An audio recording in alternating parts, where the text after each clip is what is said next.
nichusham zakin al chola. I will say, when is this true?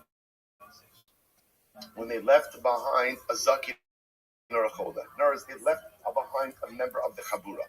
So by leaving behind a member of the chabura, that roots the rest of the chabura in place. But if they went ahead and they leave, and they don't leave any member of the chabura behind, then what? Tu'una bracha l'mafreya kishen. Kishayotzin. Tu'una bracha l'mafreya kishen choshin tu'una bracha l'chatila. We'll say if no member of the chabura is left behind, everyone leaves. Then enachinami, they must make a bracha. They must make an after bracha, right? The bracha achrona. Before they leave, when they come back, and if they want to resume eating, they must make another bracha as well. Says the Gemara, very important to you. This is where we actually left off. The fact that the Brisa says akru ragleim, they uprooted their feet. So we'll say lashon of akru means you are rooted somewhere. When are you rooted where you eat? Only when you're eating something which requires a bracha achrona in that very same location.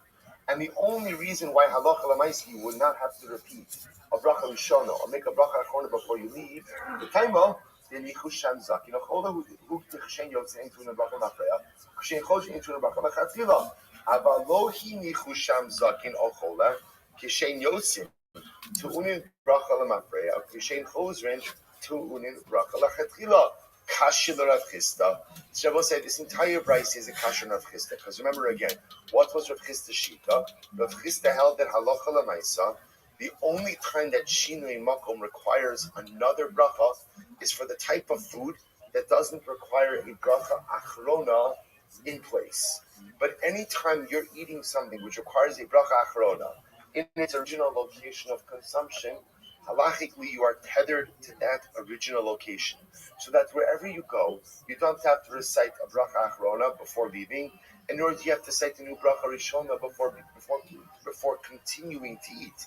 Now, the Brisa made whether or not you need a bracha achrona or new bracha rishona fundamentally dependent on leaving behind a member of the group.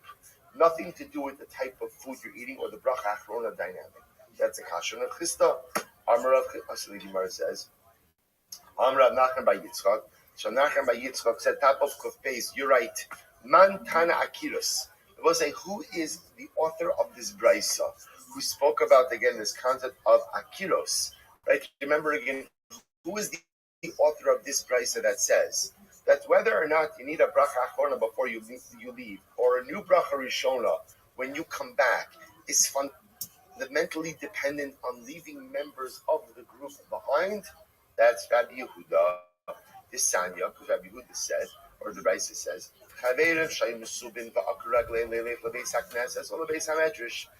this is very interesting.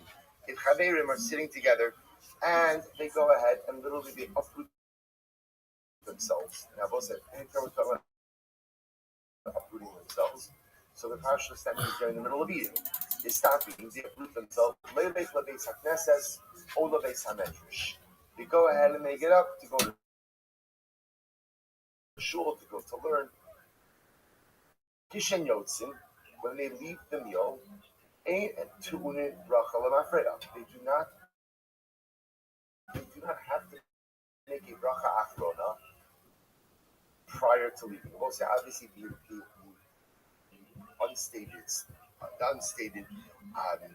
unstated reality here is, of course, it is their intention to what? To continue to eat. Right? Obviously, again, if they're finished and they're leaving, of course, you have to bench, you have to say bracha achrona. The case over here is they're getting up to go to shul, they're getting up to go to the Beis Medrash to learn, but their intention is to resume eating. So what halacha? Kishen yotzin, when they leave for shul, the Beis Medrash into a bracha l'mafreya, they do not require bracha achrona. Ukishen chozin, when they come back, in tu'unin before resuming to eat. So says the Gemara, Amar Rabbi Yehuda, comes on Rabbi Yehuda, is man she'nichu sham miktzas chaver. The only time this is true is if you left some members of the chabura behind. Right? So there's as long as there are some members of the chabura that remain behind, essentially, again, that tethers the chabura to that location. Therefore, again, avaloi nichusham miktzas chaver. However, again, if I did not go ahead and leave behind some members of the chabura, Then kishen yotzin to una bracha lafeya, ukishen chozrin to una bracha lachatchila. We'll say if the entire chabura leaves, then enach inami, they must make a bracha achrona before departing, and if they come back and want to resume eating, they must make another bracha rishona. So we'll say, so it turns out that halacha l'maisa is now a third opinion. So we have again now working backwards as Rabbi Huda, and Rabbi Huda says that whenever an individual who's part of let's assume right now part of a chabura, whenever a chabura is eating in somewhere, and now again the chabura or members of the chabura go somewhere else and are going to eat in the second location, the requirement that they have to either make a bracha achrona before they leave or a new bracha rishona when they come back or resume eating somewhere else is going to be fundamentally dependent on whether or not there is some representation of the chabura in the original location. Rabbi Huda says, as long as there are members of the original chabura left behind, then even if some go ahead and get up and go to shul, go to learn, but when they leave, they don't have to make a bracha achrona, and when they come back, they need not make a bracha rishona. That's in contrast to the position of Rav Chisda. Rav Chisda says it's not a chabura function, I will say. What is it a function of? What is it a function of? What is Rav Chisda? The food. What type of food are you eating? Are you eating food which requires a bracha achrona in its original location? In which case, again, the food anchors you. So we'll say everyone's agreeing on the, I should say not everyone, but Rav Chisda and Rav Yehuda are agreeing on the same fundamental idea, which is generally shinui makom, changing location, is going to require a new bracha. Why is shinui makom going to require a new bracha? Why? Hesech hadas. So the only way to avoid that is if you are anchored to your original location. The machlokes simply is what represents or what constitutes a proper halachic anchor. Rav Chisda will say, food is your anchor. Food is your anchor. Food is right. If you're eating something which requires a bracha achrona in the original location, that's your anchor. Rabbi Huda will say, no. What's your anchor? What's your anchor? Your chevra, people. Your chavura is your anchor. I will say it's interesting. People use different things in life to anchor themselves, right? We all look for an anchor to keep our things steady, to keep ourselves steady. So some people rely on relationships, right? Some people rely on gashmios. People rely on different things to keep themselves anchored in life. Then, of course, there's the position of Rav Sheshis. Now, Rav Sheshis says that halacha ma'isa, neither food nor chevra can keep you anchored. Right? Essentially, I will say, the reality of your life is wherever you are. So if you change places, it's very nice you left friends behind, or it's very nice you ate a food that requires a bracha achrona in place. Shinui makom, by definition, is hesech hadas, and therefore requires a new bracha. So we'll say this is our three-way machlokes. Now I just do, and that is the opinion of Rav Yochanan. Now, he holds that shinui makom doesn't create hesech hadas. We're going to come back to him in just a moment, right? Remember, again, I will say we introduced the shita. I'm sorry, I know it's a lot of opinions here, but we introduced the shita of Rav Yochanan in yesterday's daf because we began with Rav and Shmuel about what happens when you make kiddush in shul.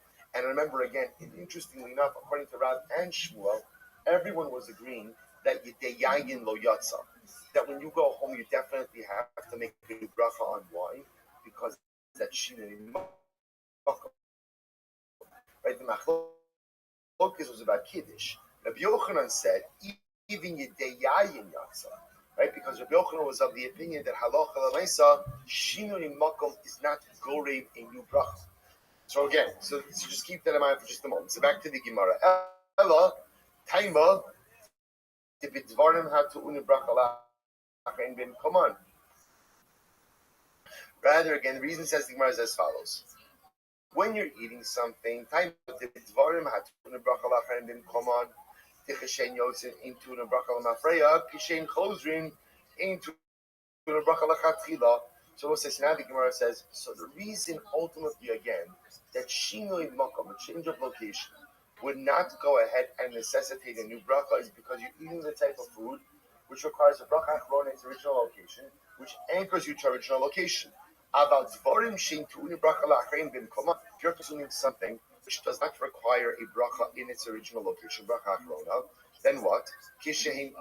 About dvarim shein tu'uni bracha la'achein b'mkoma.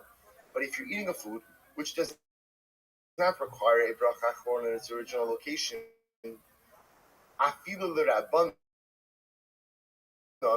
kishen yotzin tu'unim bracha l'mafreya, ukishen chozrin tu'unim bracha l'chatchila.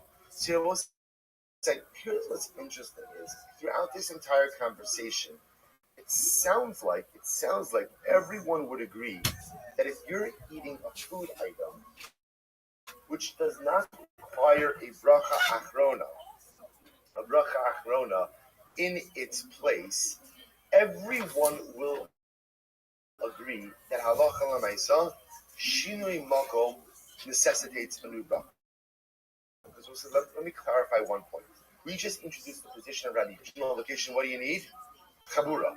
But I just want to point out, even Rabbi Huda is agreeing that if you look at the context of the Brisa says akru ragleihe. Akru ragleihe means what was the Chabura eating? What was the Chabura eating? An item which required a bracha achron in its location. So it turns out that Rabbi Huda is really adding on to Rav Chisda, not simply disagreeing with him. Rav Chisda is the type of food which requires a bracha achrona. You need that type of food, and what? And chabura. What the Gemara is remark everyone, if you're eating food which does not require a bracha achrona in place, and you leave, what's the halacha? You have to make a bracha achrona and a new bracha rishon if you want to resume eating. Because I will say, it appears that with, in other words, the machlokes only is do you need food and chabura. But everyone's agreeing. It sounds like that you need food. So if you're drinking water or you're eating a piece of chocolate where there's no din of bracha achrona in the place where you ate, like Barin Nefashos, there's no din of bracha achrona in the place where you ate. It sounds like everyone will agree that if there's a shinoi makom, you must make a bracha achrona before leaving, and you must make a bracha rishona before you resume eating. Well, if that's the case, this is why I just mentioned this to you before. Lema tevet yiftu Rabbi Yochanan.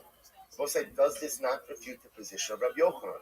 Because remember, again, Bosai, you saw this. I'm sure you underlined this in your Gemara.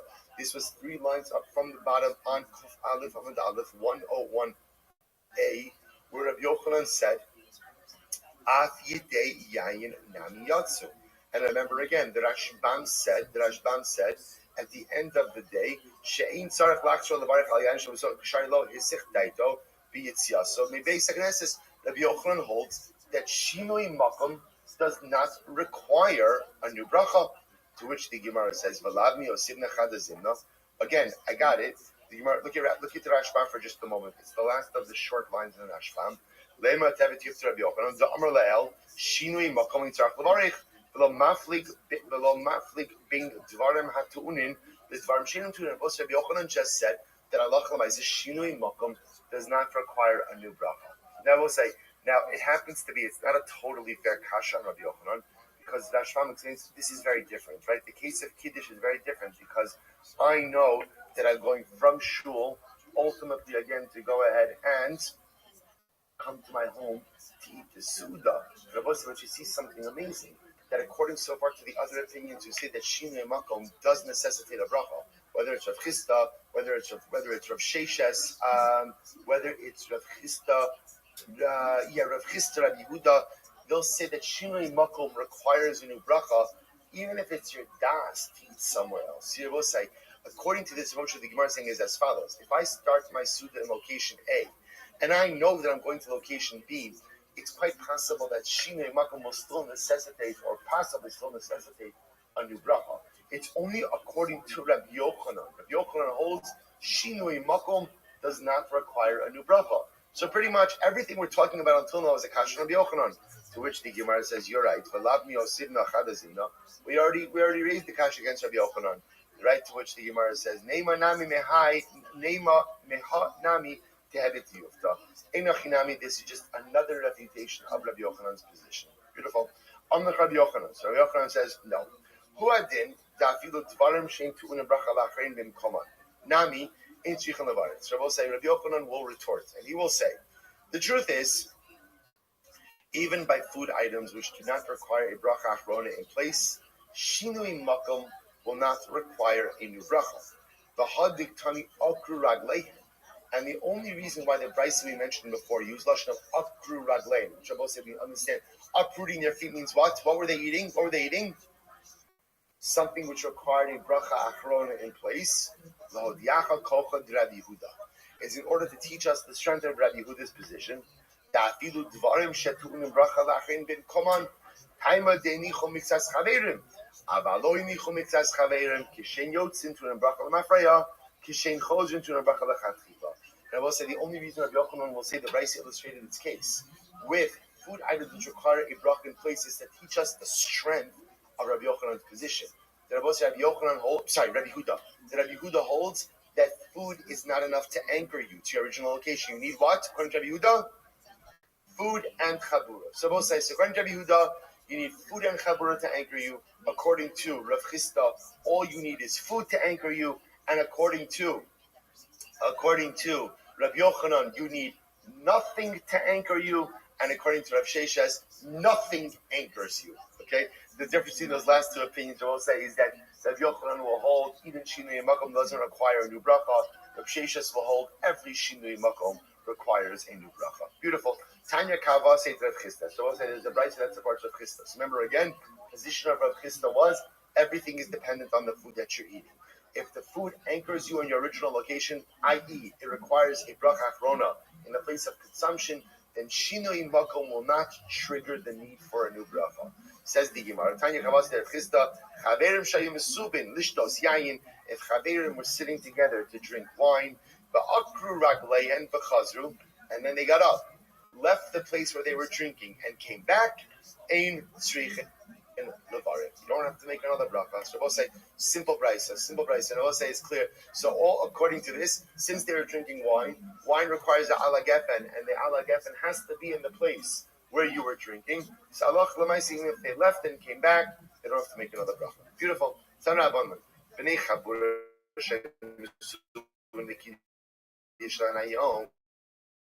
sides. So now watch this. Still not finished. Bnei Chabur are sitting Friday afternoon. So remember again, we had a whole extensive discussion about what you Yisud on Erev Shabbos Beheter and the permitted fashion before 9 hours of the day. So therefore, what now? It's Shabbos. Now it's Shaflokas. What's not focus? Rabbi Yossi and Rabbi Yehuda. Rabbi Yossi says, finish up. Rabbi Yehuda says, you have to stop. And remember, Rabbi Yehuda says you have to be Oker Shulchan. You have to remove the table. What was our compromise position? A little Chazara? Poris Mapo Makadish. Good. So Rabbi Yehuda, Rabbi Yossi, Poris Mapo. Says the Gemara, so watch this. See, you have a chabur that's sitting, and then again Shabbos starts. Listen to this. So what do? They bring the guy, the balabas. They bring the balabas a cup of wine. It's always great in these cases of that they bring them, right? Great, they bring them. Yes.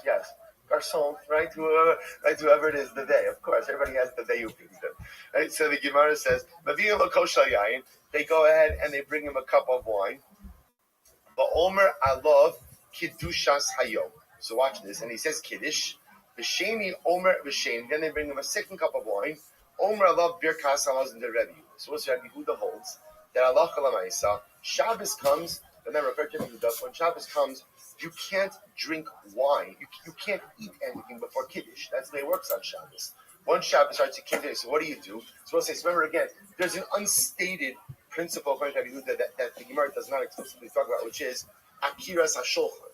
According to Rabbi Yehuda's model, once Shabbos starts, the first thing you do is take the table out. That's the first thing you do. You take the table out, right? Or again, at least Poris Mapo. But really, according to Rabbi Yehuda, you take the table out. They bring him a cup of wine. He says Kiddush. Now the Kiddush over here is, what are you not doing? First, you're not benching. In other words, I might have thought that I have to finish up. I said, no. Go ahead. First cup of wine, you're going to go and you're going to make Kiddush because you can't do really anything before you make Kiddush. Then go ahead and recite Birkas Hamazon on a second cup of wine. So the Gemara both say, I just want to point out, we're not going to get into it over here, but there is a whole machlokes about this statement of Rabbi Yehuda.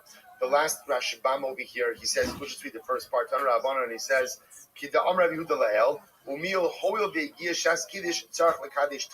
So there's a lashon acher. There's an alternate version of Rabbi Huda that Rashban here talks about, and that Tosfos on Amud Beis, the first Tosfos on Amud Beis, which we're not going to get into. I'm just giving you the Maramakom. Rabbi Yossi says, "Oh, we'll say, watch this. Rabbi Yossi holds, you don't have to stop. We'll say, this is Shitas Rabbi Yossi. Rabbi Yossi holds, keep eating your meal. Keep eating your meal. It's Shabbos, it's okay. Keep eating. Gomru Amud Beis.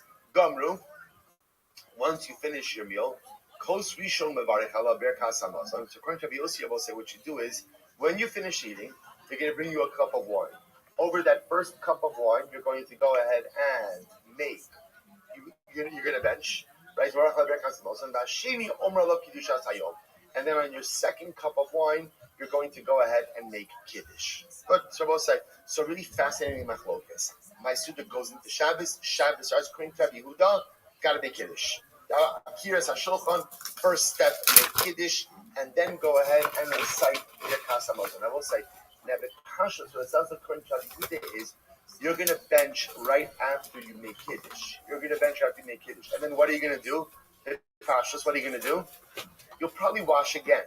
I mean, you don't have to. Remember, again, we saw beforehand that one could fulfill the mitzvah shalosh on Shabbos by having 3 meals on Shabbos day. That works as well.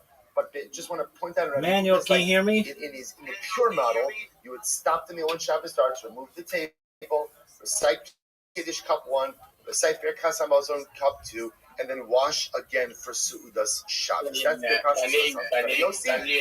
Yes, sir. How are you? But, keep eating. I'm good. Thank you very much. Thank you. That's really fine. Excellent, my friend. All right. Have you sent me a message on Twitter? What did you say? Have you sent me a message on Twitter ever? No. I only joined you. I was on the space when you were talking this morning. Absolutely. You were speaking on the express this morning. Can't remember the name of the space. That's so okay. I was there in that space. That's okay. You were speaking. I remember, and I remember you. I remember when you came in, but I was still talking in the space, so I couldn't talk to you at the time. But I remember you. Okay. Yeah. So you want to improve your social media network, right? What did you say? You want to improve your social media network, right? Yeah. Excellent. Just one moment. Emmanuel, I'll be with you in just a moment. Maris, how you living, girl? I'm good. Happy New Year. To you as well. I hope you're feeling better. Yeah, I'm getting better. Thank you. You're welcome. It's not been easy, but I'm good. I'm good. Absolutely. Okay. So last we spoke, I looked at our messages. I sent you a list of how to create your resume and then where to upload your resume. Did you have a chance to do that? I have a resume, but I haven't uploaded in any of them because I was under the weather. Okay. Well, that's the next plan. And you have the list of where to do that, correct? Yeah. Okay, excellent. All right. Do I leave them on all the ones you gave me, or I should create them? You should. Well, so it depends. Do you want to be a nurse or do you want to be a social media marketer? I want to be both. That's absolutely fine. I should have said that too. Good on you, Maris. Don't ever keep your mind closed to anything. So yeah, you want to be both, and that's excellent. So then what you want to do is maybe update your resume just with ChatGPT to be able to say that, you are a registered nurse with X amount of experience and all of that. That's really great. But in addition, you are a social media marketer. There's nothing wrong with saying that. And you're looking for a position, perhaps in healthcare or perhaps in Web3 or whatever it is you want. Once you get your resume down, if you like it, you can send it to me. I'll look at it. If you want, though, you then create the accounts on LinkedIn and Fiverr and ZipRecruiter and Indeed and all those other places. And then what you're going to do is look for remote jobs that fit your skill set, which would be like registered nurse or additionally some type of social media marketing, community manager, something like that. And then what you have to say to yourself is, I'm going to apply no matter what, unless something exceptional happens. I'm going to apply to 100 jobs a day. And you may say, well, that sounds like a lot of jobs. It's really not. Many of these are one click reply jobs. You just have to click one button and that's a job. But what I'm saying to you is that if you do that, if you apply to 100 jobs for the next month, you're going to have 4 or 5 different job opportunities, including interviews and perhaps even offers. And you have to say to yourself, it's January 2026. By January 2027, I'm going to have a job that pays me a lot better than my current job. And it's going to be something that I really enjoy. And I'm not going to have to work as hard as I currently do, even though, or maybe I'll have to work in a different way, but it won't be so physically taxing on my body. I might still have to put in hours of whatever it is I'm going to be doing, but I'm going to be doing something and I make more money at it. And then I know what your goal is in 2026 is to become a YouTuber, at least to be able to put out educational content and with your nursing background, we can certainly help you with that. But for right now, just getting another job that pays more than what you're currently making is something that I think could be very beneficial to you. What are your thoughts? That sounds great. Well, let me start with the resume. Then I'll put it down so that you look at it and see how it is. Then take it from there. Sounds I like a think plan. that would be Absolutely. It sounds like a plan. You do that, and then you connect with me and we'll look at it, okay? okay. Thank you so much. My pleasure, Maris. I really, yeah, Absolutely. 100%. All right. You take care. yeah. Thank you. You too. Thank you. I appreciate it. All right. Back to Emmanuel. Emmanuel, can you hear me, big dog? Yeah, I can hear you very well. Thank you very much, Martin. My pleasure. Okay, Emmanuel, what's your username on X? Okay, my name on X is Emmanuel Bassi. Okay, just one Can, moment. can you hear me? Emmanuel, I remember, yeah, Emmanuel Bassi, is it underscore 10? Okay, username is Your username is what? or can I send you a DM? Yeah, send me a DM. Let me send you a DM. Send me a DM on X. Are you following me on X? Yeah, I'm following you on X. Oh, okay. If you're following me on X, I'll be able to find you. Just one moment. All right, let me. I just. Yeah, send me a DM though if you can, and that'll make it easiest.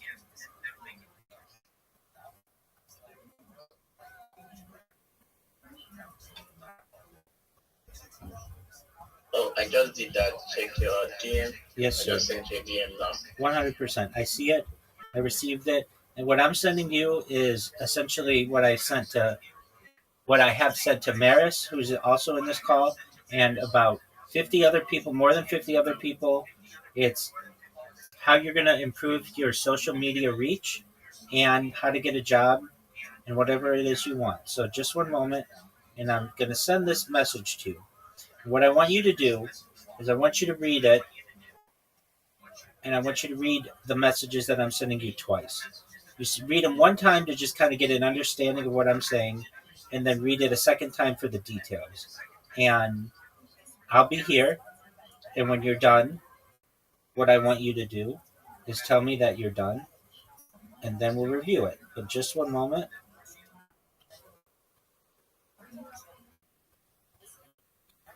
And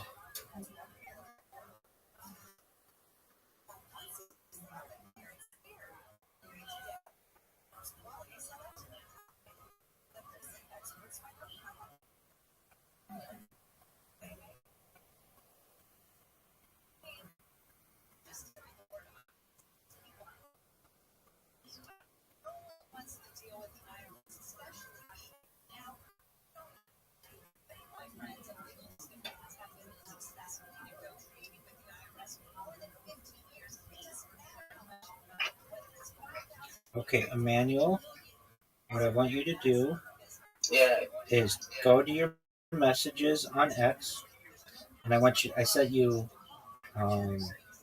sent you like three messages. Read through them, and then read them again. Everything should make sense to you, but if it doesn't, let me know, and I'll explain anything that you want. But just read through it right now, and then we'll talk about it. Okay? Okay. Okay. No worry. No problem. Yes, sir.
Yeah, I just finished going through them all. Does it make sense to you? I hear me. Yes, sir. Does it make sense to you? I said I just finished going through all the messages that you sent to me on my ex. Yes, sir. They are good. Does it make sense to you?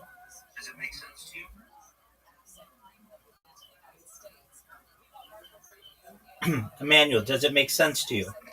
Yeah, yeah, yeah. Make sense to me. Okay, so do you know what to do? Yeah, I know what to do. So it's just for me to create the LinkedIn account and put all my links there. But I have my CV and resume already, which I've been using to apply for some of the jobs online. That's excellent. Um, I have the resume. I don't know. It's okay. I should send it to you. You absolutely can. Go for it. I'll look at it. Okay. What kind of job do you want? I'm into video editing and I also design graphics. Okay, that's good. I did videos like podcast content online for people. Though I started last year and but I've been improving for some time now.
respond? Your clapping hand. They clap online, no. Shout out to Let's. I think I met Let's from High End. And also shout out to Hybrid. I see what you choose. Shout out to Damien, Ella, my bad, Ella, and Rabbi. So, yeah, cheers, guys. Alright, Jim. High end. I beg if you see any mic request from that red PFP, don't accept. I beg you as much as possible. Unless the space will turn upside down. Upside down. It's popular, don't worry. I knew he's going to request. Please do not make that mistake. If you accept, he's going to say a lot of shit. A lot of shit. But yeah, let's keep this space going. So yeah, what's good, Precious? And nice having you. Yeah, Precious, you're not the first to come today. I take my mouth back. Like I take my mouth back. You're not the first to come today. And yeah, welcome to the space and welcome, Rabbi. Although it's not from my heart, but yeah, welcome. So hi, they say sorry for your account. You're clapping. Yeah, in everybody that have come up here, I think Q is the first person that says sorry for your account, and bro is just clapping. Oh, Chineke. Oh, Chip. Precious, why are you spamming thumbs down? Like, what's going on actually? What's going on? What's going on? So, Q, what have you been up to? Like, you still run some designs or, like you say you don't school, so what's good? Like, what do you actually, because most times I like Yeah, see can you these hear me? Yes, sir.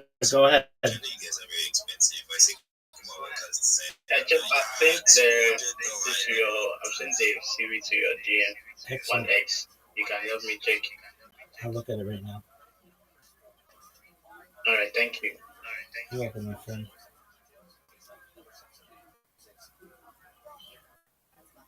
Okay. First thing, do you see under profile it says, I am a professional content developer and community builder? Why is the A in am capitalized?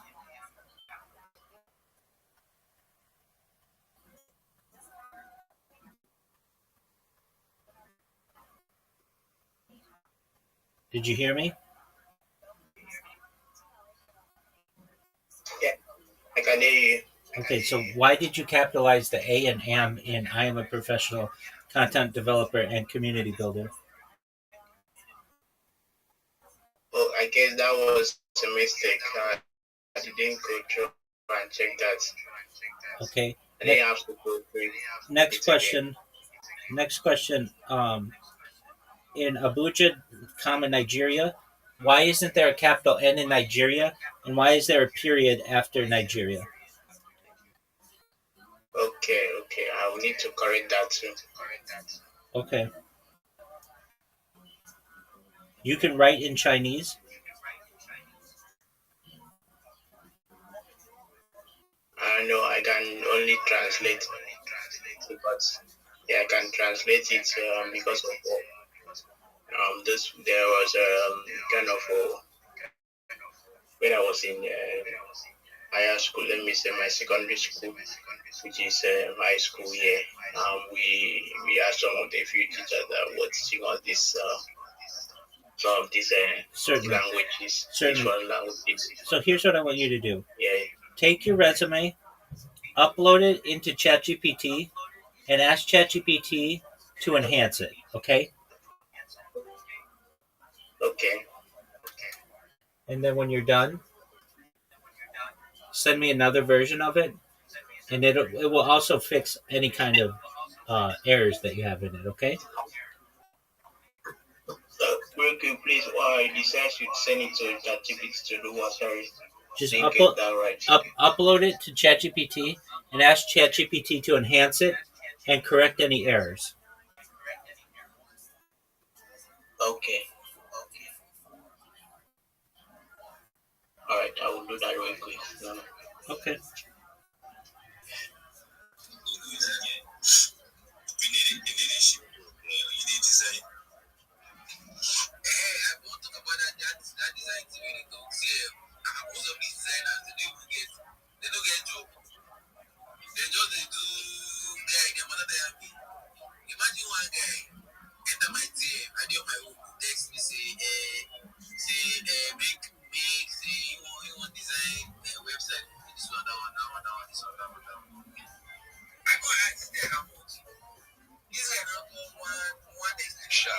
happy to be here.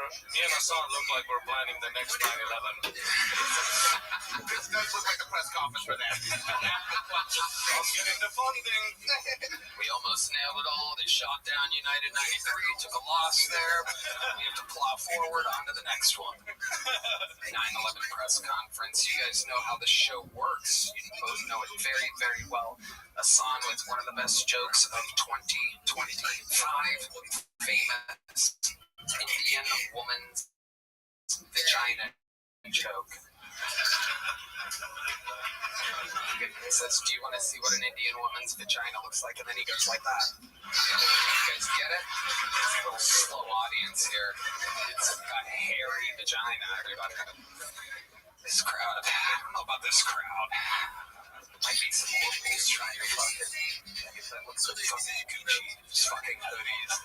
Yeah, I should be with them. I should be with these guys. What's up, uncut gems? What's up, the boy? His earrings are Joe. It's a lot. It did look like it planned it. Yeah, 100, yeah. It wasn't planned, that guy said. Absolutely incredible. Are those real? You guys really have that? What do you do for a living? You have Gucci and you don't work, you retired, you sold your company. What kind of company was it? It was what? Software. What kind of software? What does it do? It's complicated. You sold SAP. SAP, we got the GBT. Now we get into EBTs.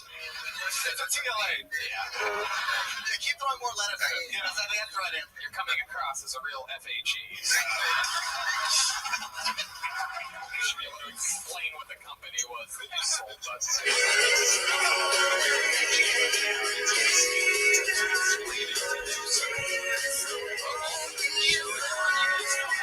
Over 250 human beings signed up for tonight's show. Very exciting. If they get rolled out, they get 60 seconds uninterrupted. You know their time is up and hear the sound of a kitten. Some audience member younger than the man that said that we could for 12 and a half years. Sitting with his buttons for no reason. Hollywood band. Interrupts their set, and then I conduct an interview with them from a comedian to being interviewed. Biggest live podcast in the world. They have no idea when you get selected or not. The name we go right to the store. And in the meanwhile, when that first bucket finds out that she is indeed have the opportunity of lifetime, I have a moment to go show. We're going to show you how it's done with a brand new 60 seconds. You guys get it? Ladies and gentlemen, your first comedian tonight is on the way to return a golden ticket winner. This is Mason Bird, everybody.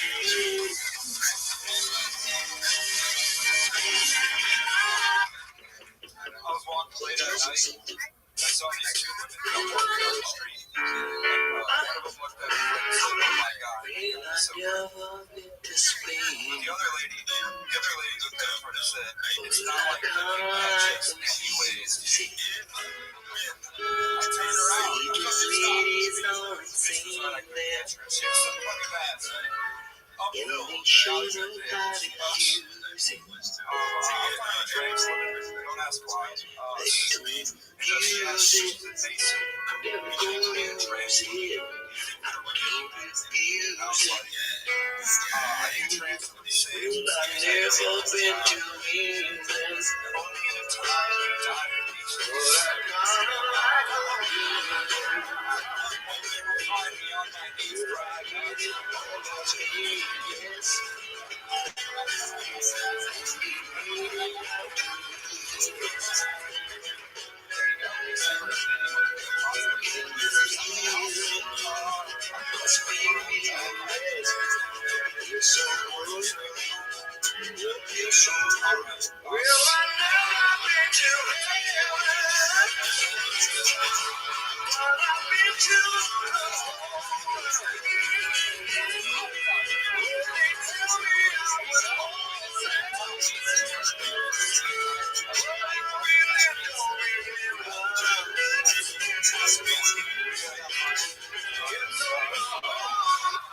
Was it because of talking on the show? No, stealing free sandwiches. When you hire you know you're gonna steal some sandwiches. You know what I'm saying? What are we doing here, man? Yeah, what are we doing?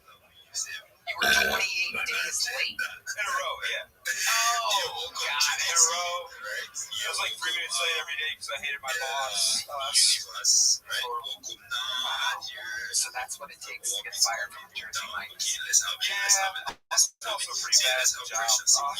How can you be mad? How can you be bad at making sandwiches? I was very fast. I was always in the back doing something I was supposed to do, like eating cookies or, so I'd mix pops together. They get really mad about that. You mix pops together? If you do like Mountain Dew and like cherry, you make your own Code Red. If you just look at you. Jesus Christ. The real chemistry set over here. Oh yeah. It feels like cherry Mountain Dew is your blood type. Yeah. It's Mountain Dew Live Wire, actually. Yo, what up, NBA? Can you hear me?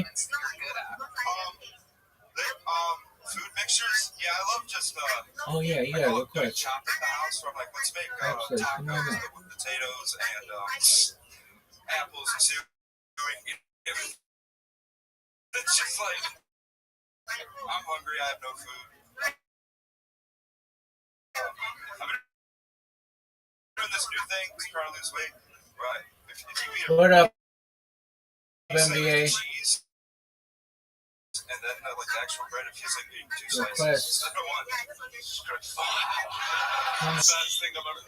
What up, NBA? Can you hear me? You said tacos and then listen to the two most disgusting ingredients for tacos I think I've never heard in my life. I'm trying to potatoes. Hope you're doing well. Oh yeah. I should do like cheese, dude. I should flatten it, fry it, make it into tortilla. I have good fat guy ideas. I have some. I was really Yo, what up? How are a you? little bit tipsy the other night, and I made myself a sandwich in the middle of the Can night. you hear me? I love this, Red Band. This was so you. This is the most you thing I think I've done all year. I had a sandwich, and the only I looked at my fridge, and there's a little, one of those yogurt. There's like a little yogurt there, and I opened the yogurt, and I have the sandwich, but I forgot to grab a spoon. So I fucking started dipping the sandwich straight into the yogurt. Ate it. Dipped it. Normal shit. Oh, normal. Okay. Is that a normal fat guy thing, Mason? I mean, I'm fat, but Jesus Christ. Yeah, it's wild. It's funny. I eat like a fat guy sometimes, and look at me. God loves me. What do you think the fattest? What is one of the guiltiest fattest? Like just at what where you're like, God, I can't believe myself. He's ready. Here we go. So what I do is I got like a party size bag of Doritos, and I'll just top off, like not the top, like the side, you get like a bowl. Then you put meat, so you just make a bag of nachos. Oh, that's sad. Alright, What a party! Had Frito pie, but with Doritos, pretty much. Zach, Red Band is mean. How about you? Do you have any confessions? I mean, you literally have no shame in your game. You post in the middle of the night. I mean, my favorite, of course, the classic, you take an Olive Garden breadstick and you put your finger all the way through it so you hollow it out, and then you just pour Alfredo sauce inside of it. Holy shit. It's like a gusher, right? An Italian gusher. Oh my God. Brian Red Band, ladies and gentlemen. Wow. it's a battle. Your turn. Yeah, what do you got? It's a battle. How do you top that, big boy? Oh man, fuck. I gotta try that later. He's hard as a rock right now. For those of you just listening to the podcast, he has a blatant erection at the thought of a hollowed out Olive Garden breadstick filled with Alfredo sauce. Do you eat that or have sex with it, Red Band? There you go. Mason, anything else crazy happening in your life? Let's see. Half-Black sister. Half black. She's music to the only keyboard does. What is moves? Don't do that, yeah. Like, bro, we'll give you USDT, bro. Hybrid. Me is still hybrid. Like, bro, this guy, look at this, bro. Sorry for him. Like, bro, this nigga. You can't disturb, bro. Hybrid. Hi. God. Now, my dude,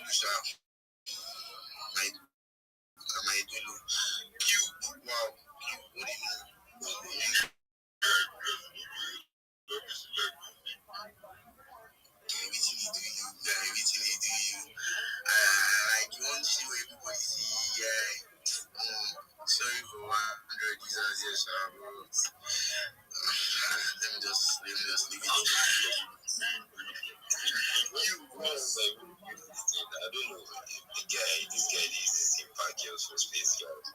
You know, but he was don't think like this. Yeah, he was like like I don't even know what to use. One small picky voice like that. So this one, he knows this package. Big short, yeah, what's good, big short? Rabbi, bro, they said you're a troublemaker. Please, I'm reminding you. Please don't cause half okay. Damian, what's good, my bro? What's good, Diane? What's good, Little Wizard? You've been just been spamming me, laughing, like, bro, what's going on? Are you, is this automated something? Mr. Let, Mr. Let, yeah, one of our top educators here. Thanks for coming up today again. Saint Laurent, my guy. Saint Laurent, my guy. We just stay space here now, and he's here now. Wow. Grace was good, Ira was good, Naya, like, yeah, thank you for joining this space, and let's keep this space going, let's keep it, no fight, please, no fight, like, even if you bring up your agenda, no fight, thank you. So, yeah, I don't know between Big Shot or Rabbi, I don't know between Big Shot or Rabbi.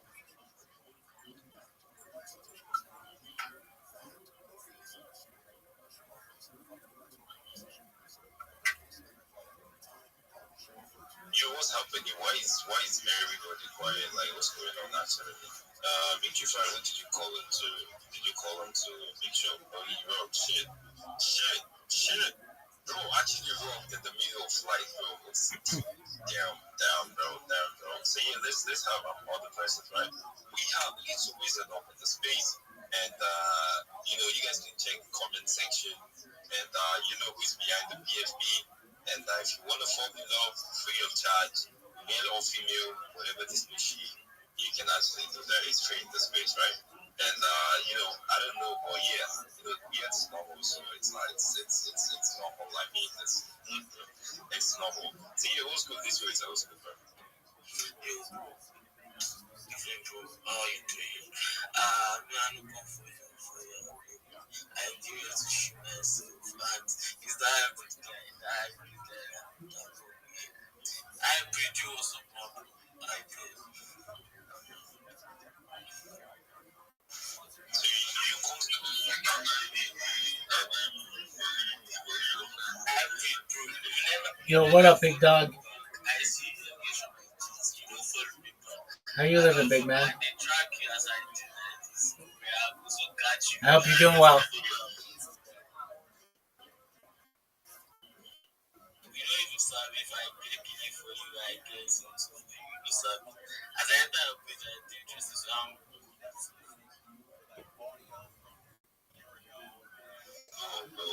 In 2007, we used to say let's connect, bro. I don't believe that in 2025. I'm just kidding. No, yo, guys, respect, understand, speakers, I'm not even very here. I just came to push myself here and people connect with brilliant minds and all. So my name is Joshua and I just started like side quest and I think it's a good video and I just started going to video content creation. I've been with a couple of high-end projects, what's with them, and trust me, it's really great. I'm a really brilliant person and I can offer you value. So I'm just looking to like connect with me. You see my posts engage, I see yours are engaged. We go together, we do stuff together, connect, bring each other opportunities, I bring you opportunities, bring me opportunities, and yeah, that's it. That's all. So guys, please you can see my notes in the comment section. Please, I want you guys to please engage and follow me. And yeah, follow them on this space, please. Do well. If you see me your notifications, please go to follow me back and let's connect. You see my posts, I you engage. See my engage. I see yours are engaged. Yeah, thank you very much. And try to follow me back, please. If you don't follow me back, I pay your troops. Thank you very much. Yeah, you're precious. You have a really great day. I think we are really pretty like that in reality. But I think for your at least you say you actually knew and you can come out to spaces and speak. I mean that's like also one for you. So yeah, thank you for coming once more and you guys should feel like he's connect worthy. I mean he can connect, get me. So yeah, appreciate the time. So yeah, I think Big Shots he's here before he walks off. I mean let's have him. Big Shots was good. Yo, can you hear me? Yes, yes. Actually, what is the one? Like, I don't know, I wrote or something. Anyways, Jam, guys. Jam, for sure, Jam, yes. Jam is very on this space. First of all, guys, go, I never go. Yeah, I supposed to go to where I call today. Don't say post, but yeah. Oh, really? Yeah. Sorry. I can't really know. That's not so. And second, I recently talk about pressure. See, I'm on this one. I don't see she don't tell me how like she was. No, that there was no encouragement, there was nothing. And he just come.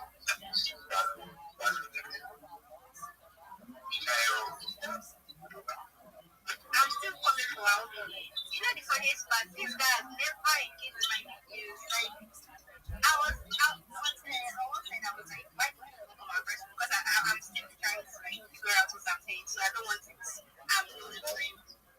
But he came across it and he did not engage my videos. Imagine, or he's not giving. Sorry.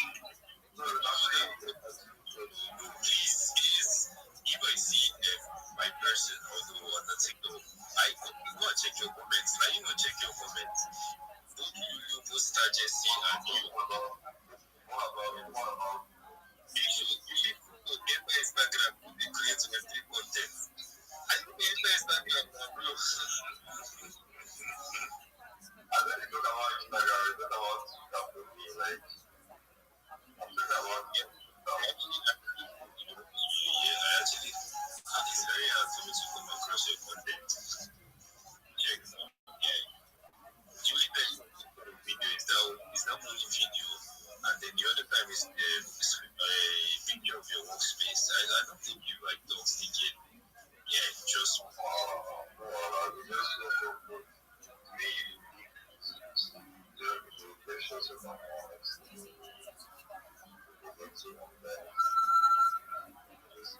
anyways,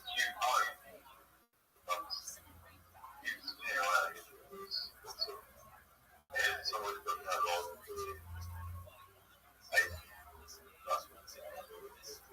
cyber cafe. You want to play cyber cafe?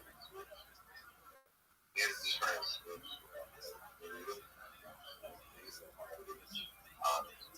Some kind of that online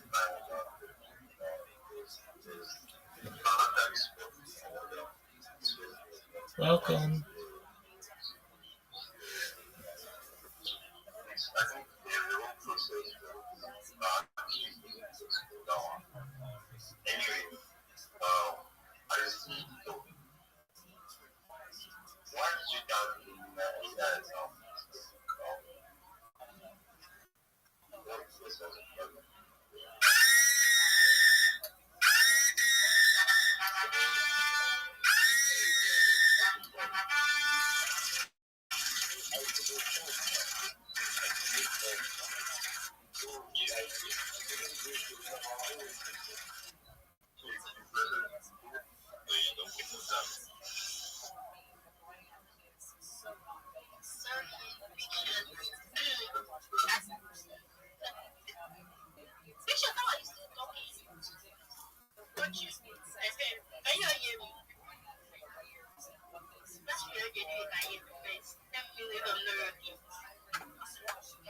Okay, thank you. Let me clap again, please.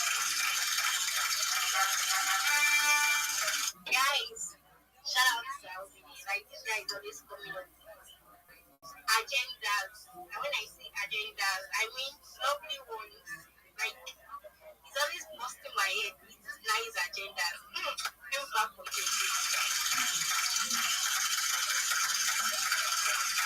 Yeah, yeah. You're asking right now.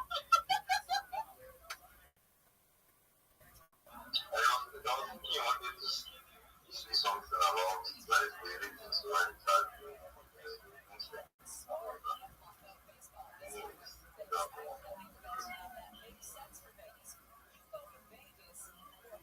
Relating to what? Bishop, I don't do that. I said, not the project.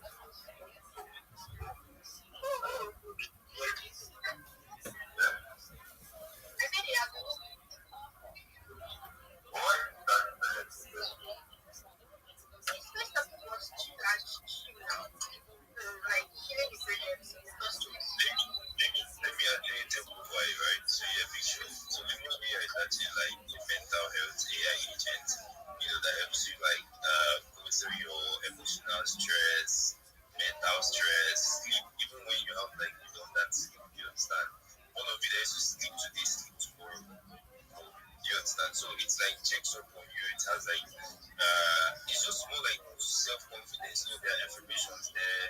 When you talk, it replies with voice notes. You understand? You send text, it replies with voice notes. Maybe you send text that I was trying to text Precious and she not agree for me. What steps should I take? Yes, you reply you with VN. That okay, this is the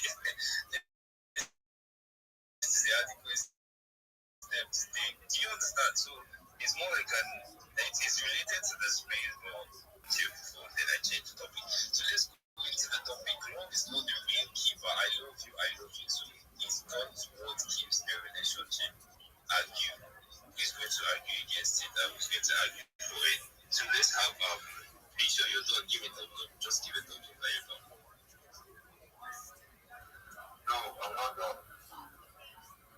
Yeah, I'm done. I'm done, guys. You guys should carry on.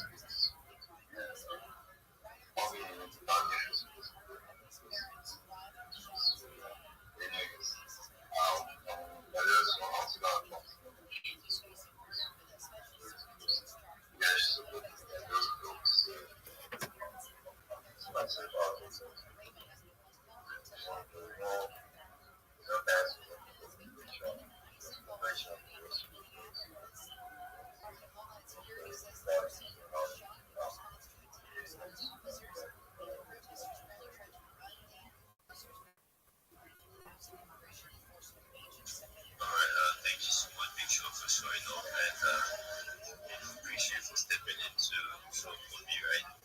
I know you definitely like, that there is wrong with you. Yeah, I'm just getting it right. So yeah, thank you man for coming. So yeah, let's have Rabbi. Rabbi was good, bro. Was good, man. Every day is a holiday, every meal is a feast. Thank you for allowing me to be here. When I first joined, it was a chill and chill space. I did my best to follow everybody in here. I'd appreciate it if you can follow me back. And I just wanted to say to everybody, if you're looking for a job in Web3 and you want a mentor, I'm absolutely willing to help you. I've helped over 50 people over the last 2 months to be able to not only get jobs in Web3, through revising their resumes and helping them connect with recruiters specifically in Nigeria, but also to expand their social media reach because, as we all know, your network is your net worth. So, if anybody's interested, send me a DM. I'd be happy to work with you, all for free. I never charge anybody for anything. I do it out of the goodness of my heart. And I see that, Aramine, you put weird is normal, love is not the real keeper. May I ask, what does the real keeper mean?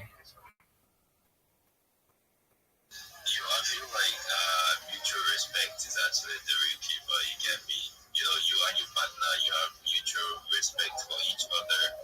That is actually the real keeper. So yeah, what do you think about that? Yes, so if I understand what you're saying is uh, love is, so you're saying that mutual respect is the real keeper, or maybe I need more clarification. Is that what you're saying? Okay, so mutual respect is really important, not just in any um, affectionate relationship, but even platonic relationships. You need to have mutual respect between yourself and anyone with whom you're having dealings. If you don't have mutual respect, you are inherently in some type of power imbalance with the other person. And you don't want that. That's not going to allow you to have fair dealings with the person. It's not going to likely allow you to be able to communicate. Nobody wants to be in a situation where they're sending someone a text or an email and they're not getting responses or a DM. You want someone with whom you have a very fluid relationship, being able to discuss and being able to basically contribute to their lives just like they contribute to yours. Relationships are uh, certainly give and take. Opportunities for multiple parties. But if you're in a situation where you feel that your spouse or your friend is not giving you the same effort and energy that you're giving them, um, it may be a good opportunity for you to be able to confront them and just explain to them that, hey, I know you may be busy or maybe something's going on in your life, but is this something that we can talk about? Because I'd really appreciate it if you could um, perhaps give me more time or effort or whatever it is. Certainly in work, you may have a situation where inherently um, there's a hierarchy. You might have a boss who's busy, and then you're maybe an employee of the boss. So you need to understand that there may be some types of situations where the kind of communication that you may want to have that you have with your friends or your spouse isn't going to be the same, but that still doesn't mean that you shouldn't have a working relationship with your boss. And in terms of your friends, that's where you have more freedom to be able to communicate with them. And certainly your partner, your significant other, you need to be able to communicate with them. So if you are in a relationship or a situation where you feel there's some type of power imbalance or that you don't have clear communication with them, the first thing that I would recommend is to get some time from them and confront the issue. The longer that you put it off, the worse your relationship is going to be. I hope that at least contributed partially to an answer to the question. Thank you.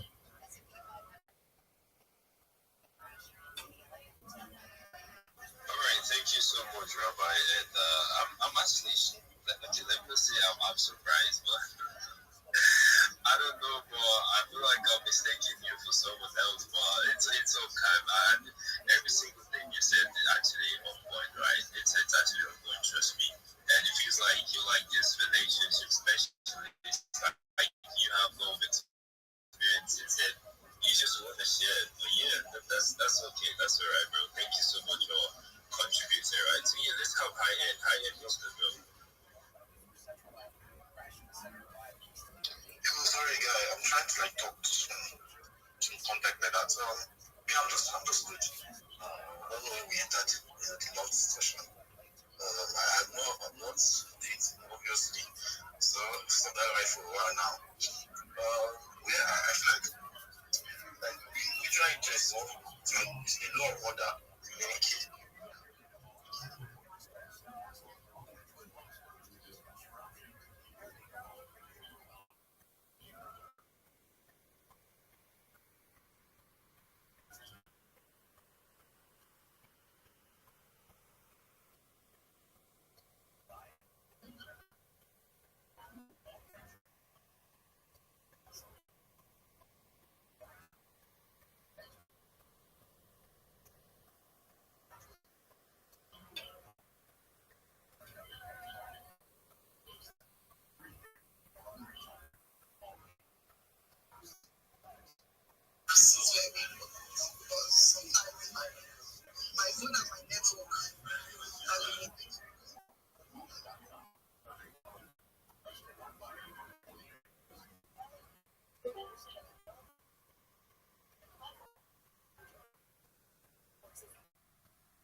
how did you explain this to your wife?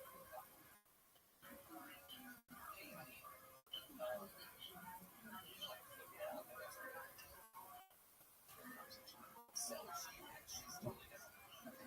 Well, because it's basically exploiting your dog. Well, it's not exploiting your dog unless and until it's all 16 to run. So just think once that accessories takes off, you start getting people asking, but your dog loves fun.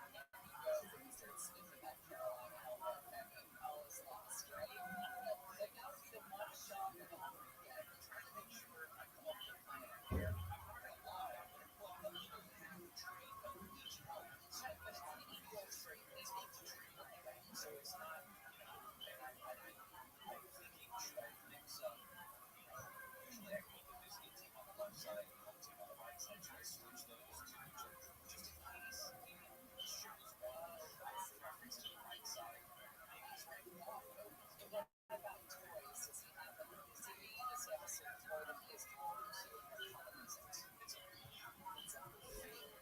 stick.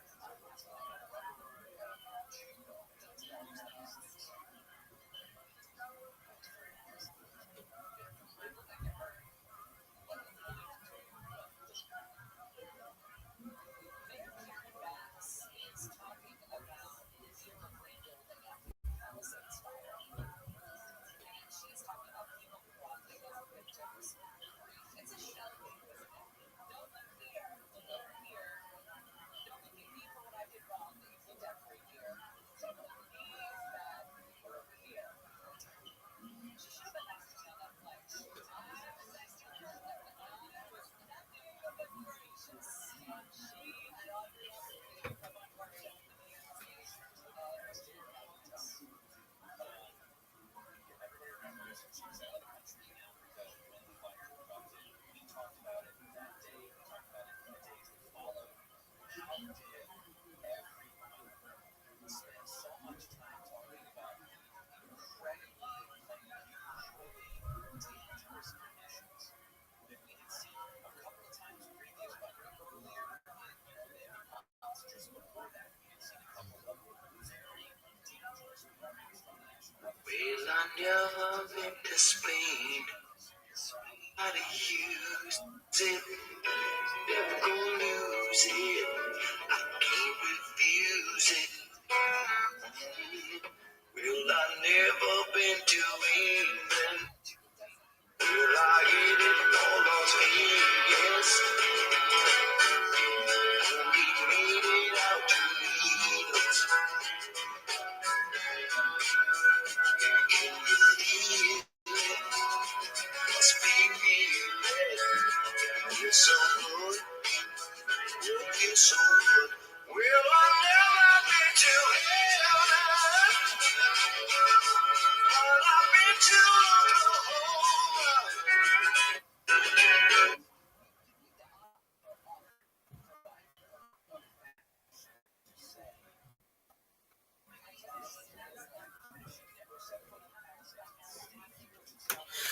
Duster, so that's a fun thing we're doing. What? Keyboard duster. It's like Whip It, I guess. Oh. Yeah. So she's half black, so you guys have the same mom? Yeah, my mom came back. What do you mean? She's older, so like, what do you say once you go by, you can never come back? Yeah. You have an older half black sister.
And what does this computer duster addiction, how is this affecting her life?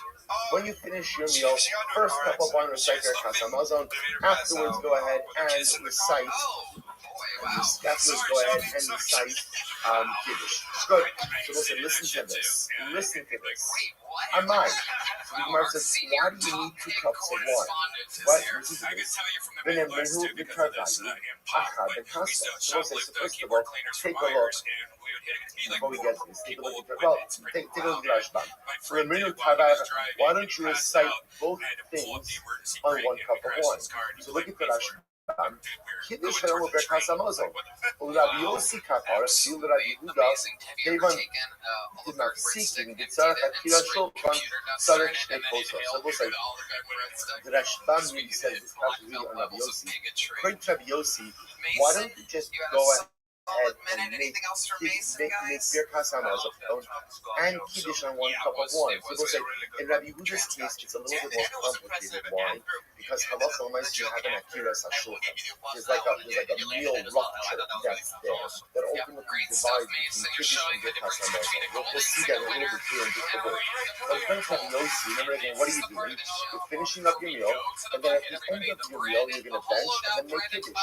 So now the Yossi's model, you need 2 cups of wine. I say, why do you 2 cups of wine? Why can't you just bench and ultimately recite Kiddush over the same cup of wine? Which we must have also do again from incredible sugya. Incredible sugya. She says, the Gemara, I'll tell you why.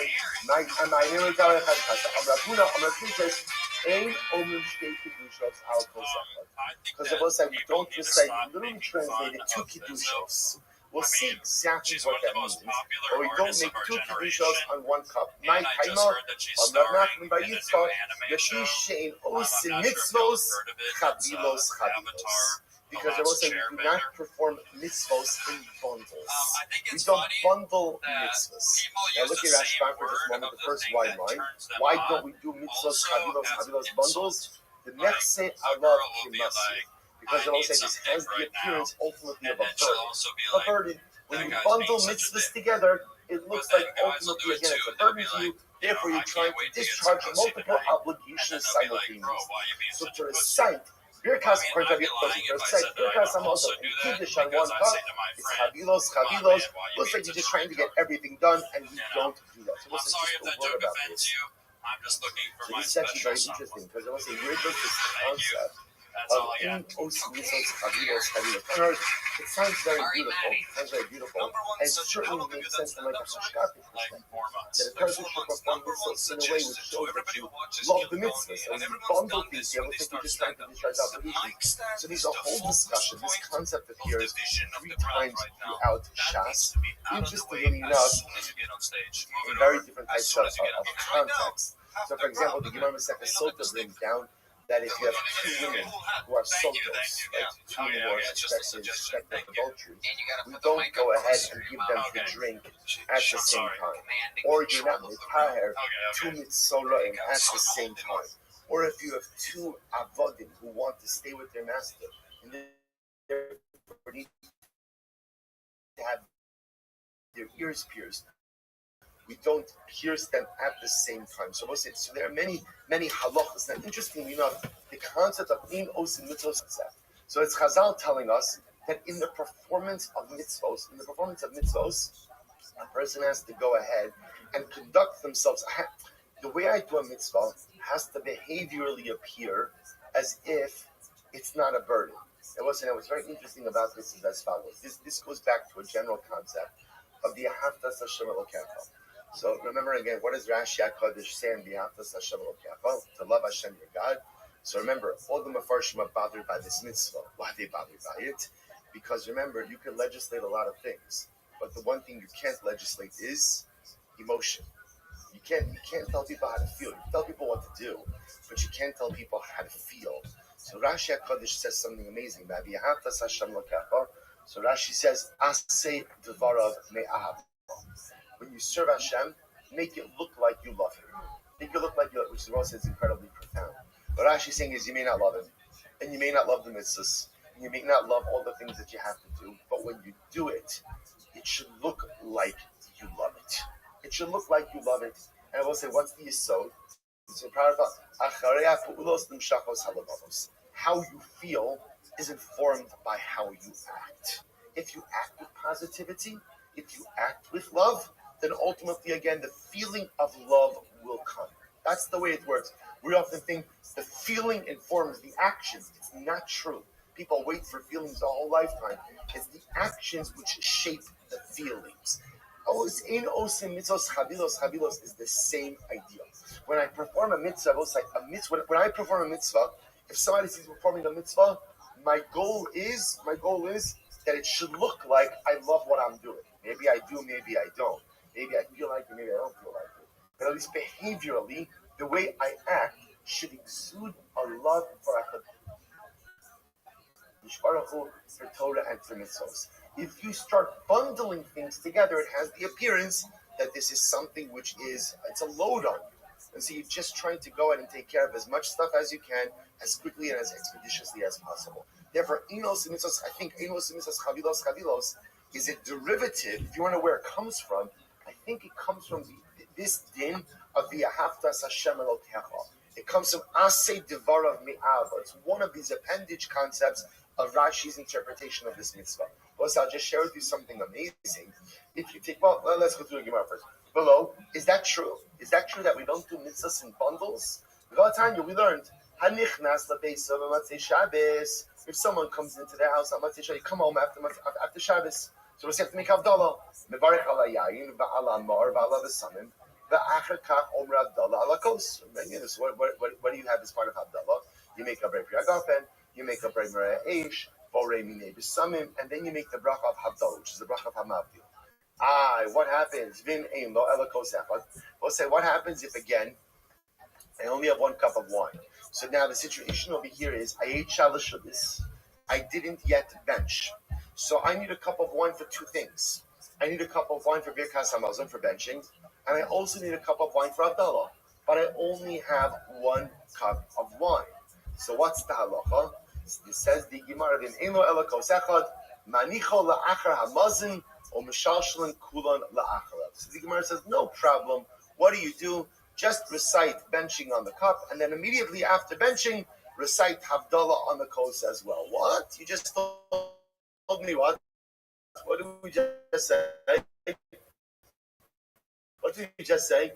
Einos mitzos chavilos chavilos. We just said, according to Rabbi Yossi, it's such a simple idea. You don't need 2 cups, 1 cup. Bench and then recite Birkas and then recite Kiddush. So we'll say, so again, you told me, no, we don't do that. We don't do multiple mitzvahs on 1 cup. You need to bench on a kosi to make Havdalah, that you could first bench and then go to make all the brachos of Havdalah in the same cup. So obviously you can, quote unquote, bundle mitzvahs on 1 cup of wine. If you take a look at the Rashbam says, Mishal Shalom, it's in the wide lines, 2, 4, 6 lines. Mishal Shalom, Shal Shelas. Shemechabram Yachad in Birkas Hamazon. Alma Aminon Shtei Brachas Al Kosechem V'Havdalah Birkas Moses. So let's say, so you see from here that you can do multiple things on 1 cup of wine, to which the Gemara says, no. Ain't no shiny. This is different. This is talking about a case where you don't have. You only have 1 cup of wine. Okay. So let's say, if you only have 1 cup of wine, under those circumstances, you could recite benching and then Havdalah. Or, in other words, lav dafka, just benching and Havdalah. If you only have 1 cup of wine, then inachinami, you could potentially use it for multiple things. But we're talking about where you have more than 1 cup of wine. So if you have more than 1 cup of wine, Allah Lamaisa, Ein Osim Mitzvos Chavilos Chavilos. Tomorrow says, I will say, this is so exciting. So for those of us, maybe, for some of us who maybe learned this in our early Gemara years, we're going to get now to Yak Nahaz and all these acronyms, which are absolutely meaningless to us when we were in school. And now, Yirtz Hashem, again, we're going to learn it. And we'll say, not only that, this is a major sugya this year. Because remember, again, the first Seder is Matzei Shabbos. So this whole discussion, Yak Nahaz, Yak Nah, all this, it's very exciting. It's very exciting. So I'll say, so now watch it. Incredible. Is that true? So I'll say, so now remember, what the Gemara is suggesting is as follows. Everyone's going to accept the principle of Enos and Mitzos Chavilos. Right? Except when?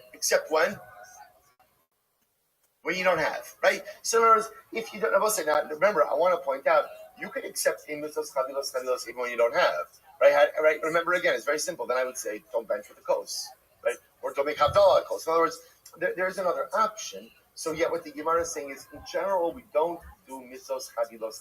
That's the Gemara saying. Maybe the one exception is, if you only have 1 cup of wine, then maybe you could double up on the mitzvahs on the same cup. But other than that, in Osim Mitzvos Chavilos, Gemara says, really? Listen to this. Wow,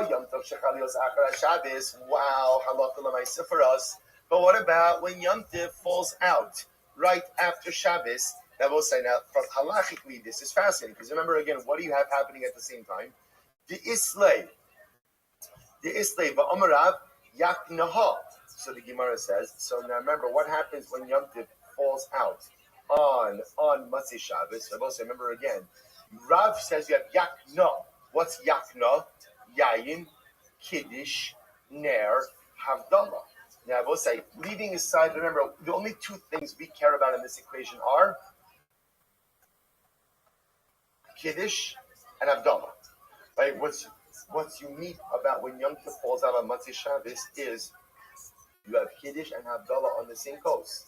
So I will say, so again, so now you see it. Now Rav's just saying, yeah, no. We'll get into this in just a little bit. But Lamaisa, the point over here is that you see that Yain and Kiddush are being made on the same cup. Now says the Gemara, now we're assuming, just the Rashbam points this out, and this is very exciting. The Rashbam assumes that the case in question is the first night of Pesach. Why the Gemara makes that assumption, we'll see. It's the first night of Pesach. And yet you see that you're making Kiddush and Havdalah on the same cup of wine. Which Gemara says, no. This is not the first night of Pesach. How do you know it's not the first night of Pesach? Omri, mitalo amar zman. Because I will say, what's missing from his bundle there? The Zoh, right? The Zayin, the Zman, the Shechianu. The fact, Pesach Haskinon, it must be that what? It's the last day of Yom Tiv, which is on Motzei Shabbos. We'll see, right? That's how this falls out this year also, right? Right? Last day of Yom Tiv for us, right? Achron Shal Pesach is Sunday. No? Okay. Yeah. Okay. Right, so whatever the situation is, right? The Gemara is talking about over here that halacha l'maisa. We're not talking about where the first day of Pesach falls down. Yeah, Achron Shal Pesach is Motzei Shabbos. Yeah, Achron Shal Pesach is Motzei Shabbos. They'll say so again. So we're not talking about over here. We're where halacha l'maisa. The first day of Pesach is on Shabbos. This is the last day. How do I know this? The Gemara says, now both say. Now, what does it matter if you're setting up this case on the first day of Pesach or the last day of Pesach? So I will say, if there's one thing we assume you have a lot of on the first night of Pesach, it's what? Wine. So therefore, again, but if there's one thing you don't have a lot of on the last day of Pesach, it is wine, right? It's possible that Mamish was a good Yom Tiv. It was a good Yom Tiv, so Mamish, I'm down to my last cup. Therefore, what the Gemara says, the chomai, the havalei, achalei, the leslei. So I'll say, so it's possible, maybe the case of where Rav says, you could say, yayin, kiddush, ner havdalah, kiddush and havdalah on the same cup, is dafka the last night of Pesach. And again, it would make sense because in Rav's not mentioning Zman, it's not mentioning Shechianu. So it can't be referring to the first night of Pesach, it must be referring to the last night of Pesach.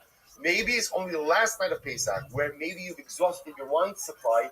That's when you could recite Kiddush and Havdalah on the same cup of wine. To which the Gemara says, maybe by the last night of Yom Tov, you don't have any more wine left, and that's how you could recite Kiddush and Havdalah on the same cup. But that under regular circumstances, you would not recite them on the same cup. The Gemara says, but 1 second, let's go back for just a second. Everyone knows that at the beginning of Yom Tov, in general, not just Pesach, but every Yom Tov, there's a mitzvah of wine. People have plenty of wine in their house.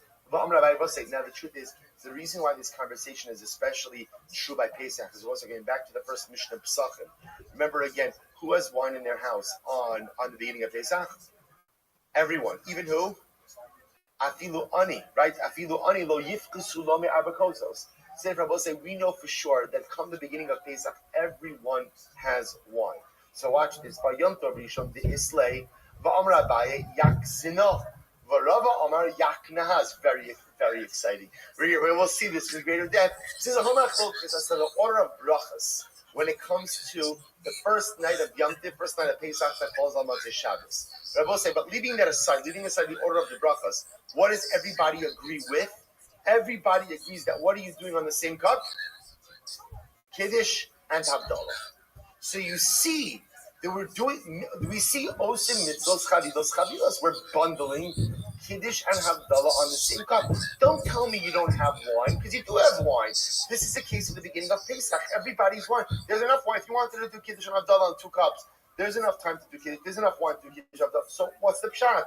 Ella, we'll say, here we go. Ella, Havdalah the Kiddush, Chada milsihi, Berkas hamazon the Kiddush, Trey milinidu. So we'll say a fascinating answer, to which the Gemara says, when we say Ein osim mitzvos chavilos, this really refers to 2 separate mitzvahs. For example, benching and Kiddush. So benching and Kiddush, which have nothing to do with each other, 2 separate mitzvahs, bundling them on the same So we'll say this is incredible. Havdalah and Kiddush, says the Gemara, are the same thing. Chad mitzvah. Now, what does that mean? Take a look at the Rashbam. Kiddusha v'Havdalah chad milsi. Tarvayu mishum kiddusha yomim tovim minhu. U'ba'Havdalah atzma hu maskir kiddusha yom tiv. Tamavdil ben kodesh lekodesh b'varech. So we'll say, so the truth is, both Havdalah and Kiddush make reference to what? The Kiddush of Yom Tiv. So thematically, they're very much linked. So because thematically they're linked, it's really looked at not as two separate or two disparate mitzvahs, but rather what? One mitzvah. Therefore, because they're looked at as one mitzvah, we will not say, it doesn't become a problem of osin mitzvahs chavilos. I will say, I just want to point out something very interesting. What the Gemara is suggesting over here is we accept the premise of ein osin mitzvahs chavilos. We won't bundle mitzvahs. Unless, of course, what? Unless, of course, you have no choice, right? Let's say a case of where there's only one cup of wine, or where the mitzvahs are thematically linked, like Kiddush and Havdalah. But if the mitzvahs are not thematically linked, like benching and Kiddush, we won't say chalos. Also, I'll just point out to you what's fascinating about this. I just mentioned to you before that the makar of Enos mitzvahs chavilos is like being mashket two sotos, where it's the same mitzvah. It's true it's the same mitzvah, but it's two different people. That's also called chavilos. It could be the same mitzvah, but two different people. But if it's the same person and two mitzvahs, and the mitzvahs are thematically linked, that's not called osin mitzvahs chavilos. Also, I'll just tell you, there's an incredible message in this as well, that Havdalah the Kiddush chada milsihi. You understand the profound lesson in that? What does it mean? Kiddush, Havdalah and Kiddush chada milsihi. They were saying, if you want Kiddush, if you want Kiddusha, if you want holiness in life, the first step is Havdalah. The first step is distinguishing. I have to figure out in life what's Kodesh, what's Chol, what's Tameh, what's Tahar, what's Mutter, what's Aser, until I create and concretize and solidify categories of right and wrong. And I know the things that are good for me to engage in and the things I separate from. The Havdalah, the Kiddush, Chada Milsi. Only when there's Havdalah, ultimately, again, can there be the Kiddush of Kiddush. Sometimes in life, our greatest challenge, and the reason why sometimes we don't get real traction in life growth, is because we allow ourselves to live in a world of gray. We do things, we behave in ways, we maintain certain associations and connections, and things that are objectively not good for us, not dafka that they're sinful. They're just not good. They're just not conducive for my growth. But I find myself mired in this world of gray, which is often why I can't really self-actualize in the way I know I'm capable of doing. That's why the Gemara says, Havdalah, the Kiddush, and the order here is very important. First, you have to make Havdalah. What should I be doing? What shouldn't I be doing? What should I be engaged in? What should I not be engaged in? Who should I remain connected to? And who do I have to place a little bit of a distance of? What activities are good? What activities are not good? What's conducive to my growth? What's not conducive to my growth? Be mavdil. Be mavdil. Once you're mavdil, ultimately, again, then there is Kedusha. I'll say one last piece. I'll show you. Look at Tosis. So we're not finished this. The Yak Nahaz now is going to be our sugya tomorrow, but there's a great Tosis here. Tosis she'ein olim shtei kedushos al kol secha. You see this? Well, it says Tosis. The yesh no again. Watch this. So now what we've established is you can't make two brachas, or you shouldn't make two kedushos on one kos. The yesh no again b'chupa mitamza shalolomar sheva brachos al kos birkas hamazon elo mavian kos acher. They'll say, watch this. We know this is why it's sheva brachos. Right, you have a person who's leading benching at the end of the suit. A person is leading benching. He benches on a kos, and then what do? We bring another cup for Sheva Brachas. Another cup for Sheva Brachas. Why do we bring another cup for Sheva Brachas? So it says Tosis, Ve'im mevarchen al Hashem b'rpi agaf, and kevin shekvar beirach al kos birchas hamason, ki ein nachon levarich pa'amayim, because it's not good to make. You will say. So remember again. Interestingly enough, one cup is for benching, one cup is for Sheva Brachas. Why? Why two cups? Ein osin mitzvos chavilos. However, Rabbi Meshulam haya omer hakol kos echad. Rabbi Meshulam said, no. By Sheva Brachos, after benching, you make everything on one cup. Why? The lo dami leberkas hamazon the kiddush the trey milininu. Because it will say again, it's not similar to, let's say, benching and the kiddush, which are clearly two different things. Aval halacha chada milsihi. The birkas hamazon goreim lebirkas nisuin ubirkas erisin. I'm sorry. The birkas hamazon goreim lebirkas nisuin. Because what's interesting? Rabbeinu Meshulam disagreed. Rabbeinu Meshulam says no. You only need one cup. Why do you only need one cup? Because what triggers it? Benching. If you don't have a meal and you don't have benching, you don't have sharbachas. I don't mean the sharbachas under the chuppah. I mean sharbachas again from the Suda and on for the 7 days. You only have sharbachas if you have a meal. Therefore, Rabbeinu Meshulam said they're one and the same. Essentially, Rabbeinu Meshulam would say that kind of benching and sharbachas, just like what? Just like what? Kiddush and Abdallah. They're the same thing. It's only so. Therefore, it goes on. Uberkas erusin, uberkas nisuin, no guloma ashtei kosos. Under a chuppah, we recite Birkas Erusin and Birkas Nisuin, right? The two parts of the letter, we do it over two different cups. The time of the Regilim Zebelo Zebelo, say why is that? This is fascinating. Absolutely fascinating. Why? Because often, historically, you see, I will say today, under the chuppah, we do Erusin and Nisuin together. We do everything together under the chuppah. But historically, there was often up to a year in between Erusin and Nisuin. Because they were separate processes, therefore, ultimately, again, the custom developed to do them over 2 cups under the chuppah, even though technically speaking, you could do it all under 1 cup. So I'll say, so just really fascinating. So the reason I'm pointing this out to you, I'll say, is this is to keep in your back pocket. Because halacha l'maisa, we will do benching and sheva brachos over 2 cups, but it's good to have that Rabbeinu Meshulam in your back pocket.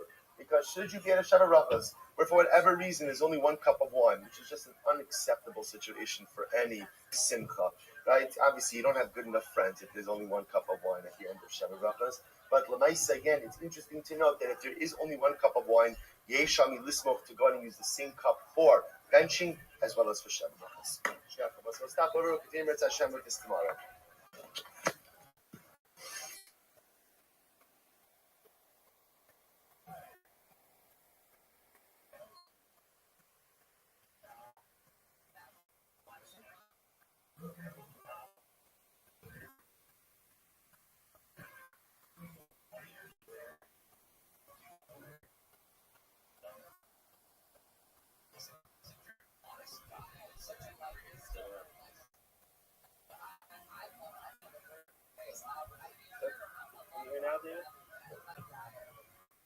Good morning. Today's daf is daf Chaf Aleph 21 in Shkolim, the second to last daf in Masechet Shkolim. Let's begin by thanking our sponsors, the Talmud Torah sponsors, Steve and Terry Zinn, with gratitude to Hashem and welcoming the first grandchild, Aiden Zvi Hachfeld, son of Anna and Yoni Hachfeld of New York City, as well as Benjamin and Elise Wall, with immense debt of gratitude to the Rabbi for inspiring and changing the way we approach Pesach. Shimon Bat Mitzvah of the daughter and Paul and Kathy Pollock, in memory of Paul's father, Shmuel ben Zachariah, and mother Leah Bas Avram, and great-grandmother Zerel Bas. So for all Nishmer providing the ability to return to shul in person, for Daf Yomi and for davening, and thankful to those.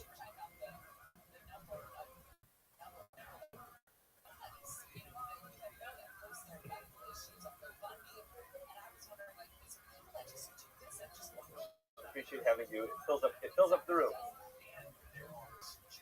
Daf Yomi is sponsored by Greg and Rachel Levitan in commemoration of the yahrzeit of Rachel Levitan.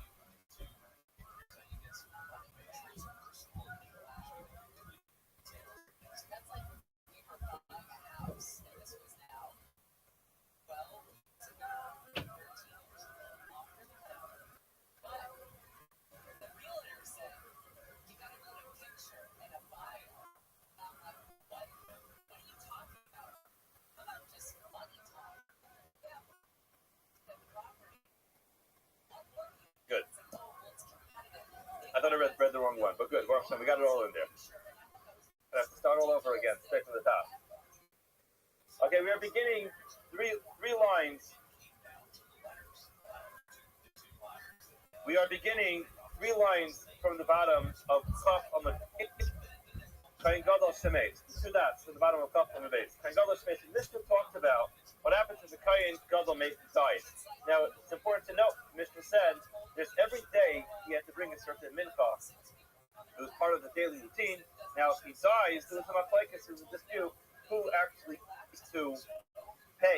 has to bring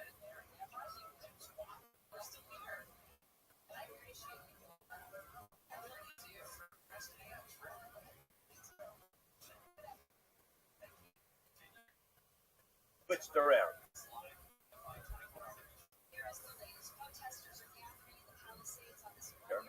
I'm not sure.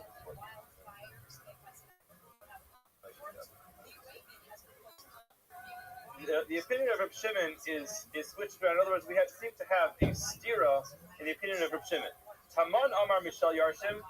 There it says it comes from the Yarshim. V'hacha Amar Mishal Tzibor. Over there it says it comes from the Yarshim. In other words, it comes from his estate when he leaves over for his children. V'hacha Amar Mishal Tzibor. And here it says it comes from the tzibor, from the communal funds. So Amar Rokia Bar Ba says, he asking a very good question, which is more of like a Yerushalmi type of talk. You just throw in there as an additional point that it's a good question.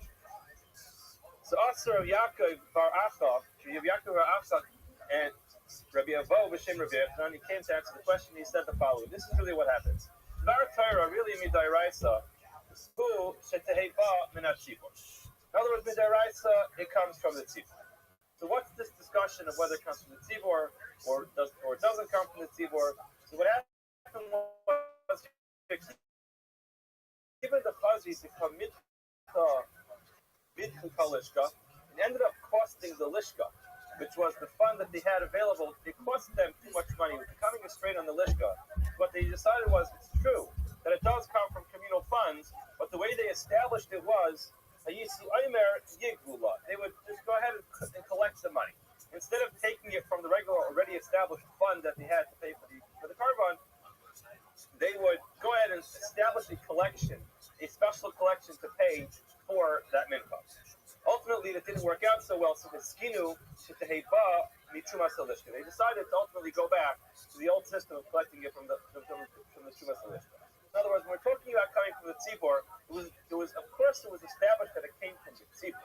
The question just was, what system did they use to pay for it? Was it from the established fund that we had in the lishka already, or was it money that they would go ahead and specifically collect for this carbon? So originally they collected special for it, but it ended up that they switched it back to taking it straight from the lishka. Rabbi Yosef Amar Rabbi Yochanan by Mach. So this explains the carbon Eidah, that the Mishnah said the Shleima Haisa Kreva would be, they would make sure to be makabit, they would bring it completely, it would be brought whole. So the Gemara asks, Mahu, what does this look like? Shleima B'Shachris, Shleima Ben Arbayim. Did they bring two?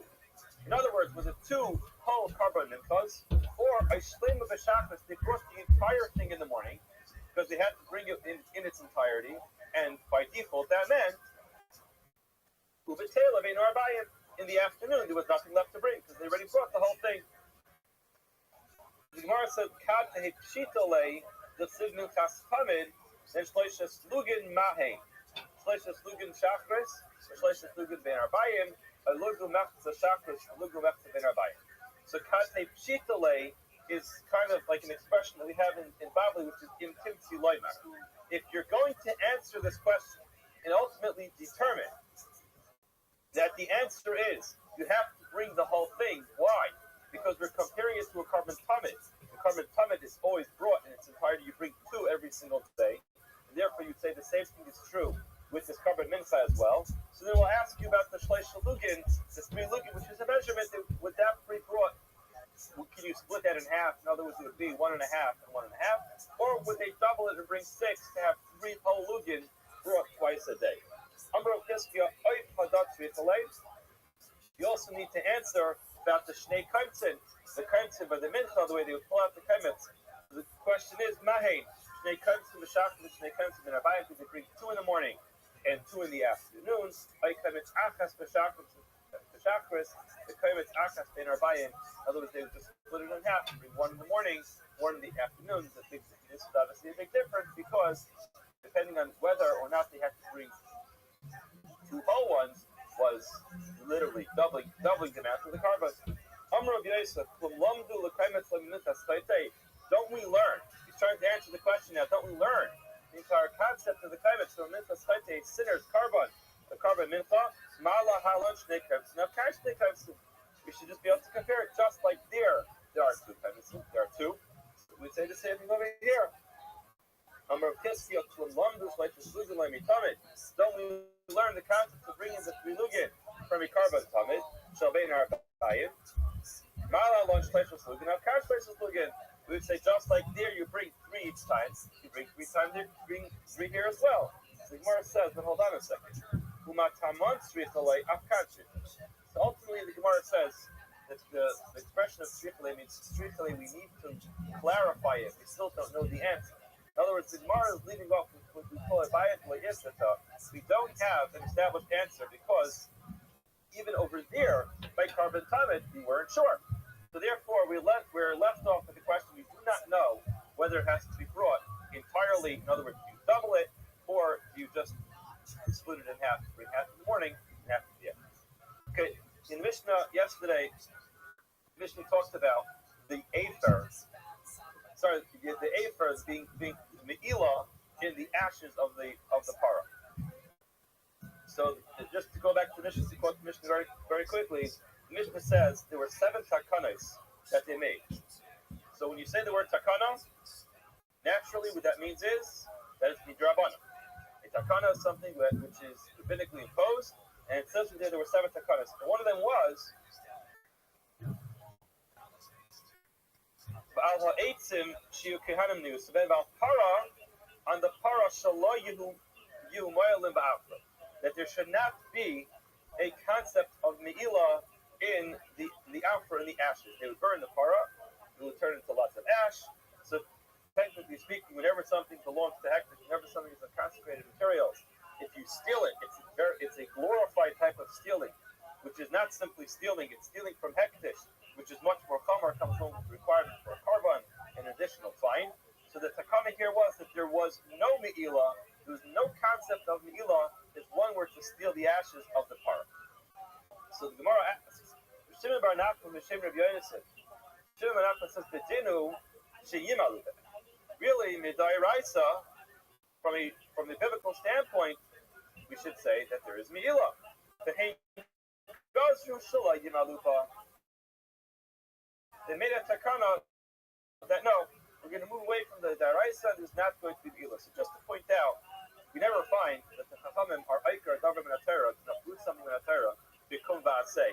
So you know what the Torah says, if you do this, it's stealing, but we're going to say, you know what, it's not. We have to understand, there's a lot that's said on this topic, but generally speaking, me'ilah, as I introduced it, is a glorified type of theft.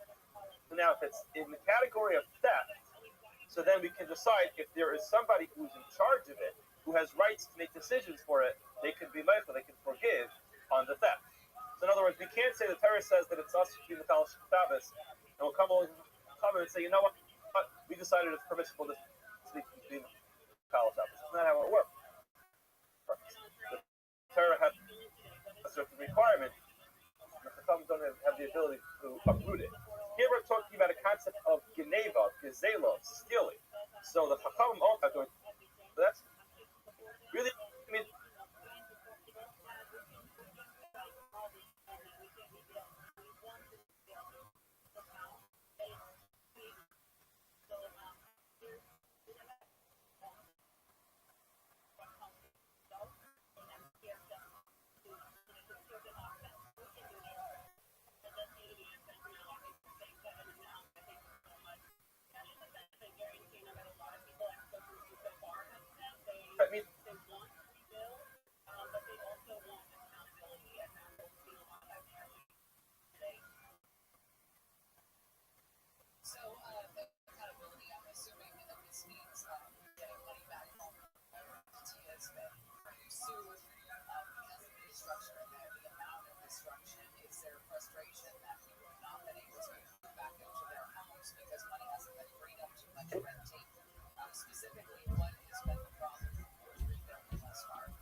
need to have a basin of equal size and chachma to be able to uproot it.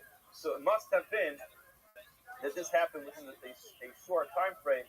So it was the same basin that imposed the me'ilah that ultimately was able to remove it. Okay, going back to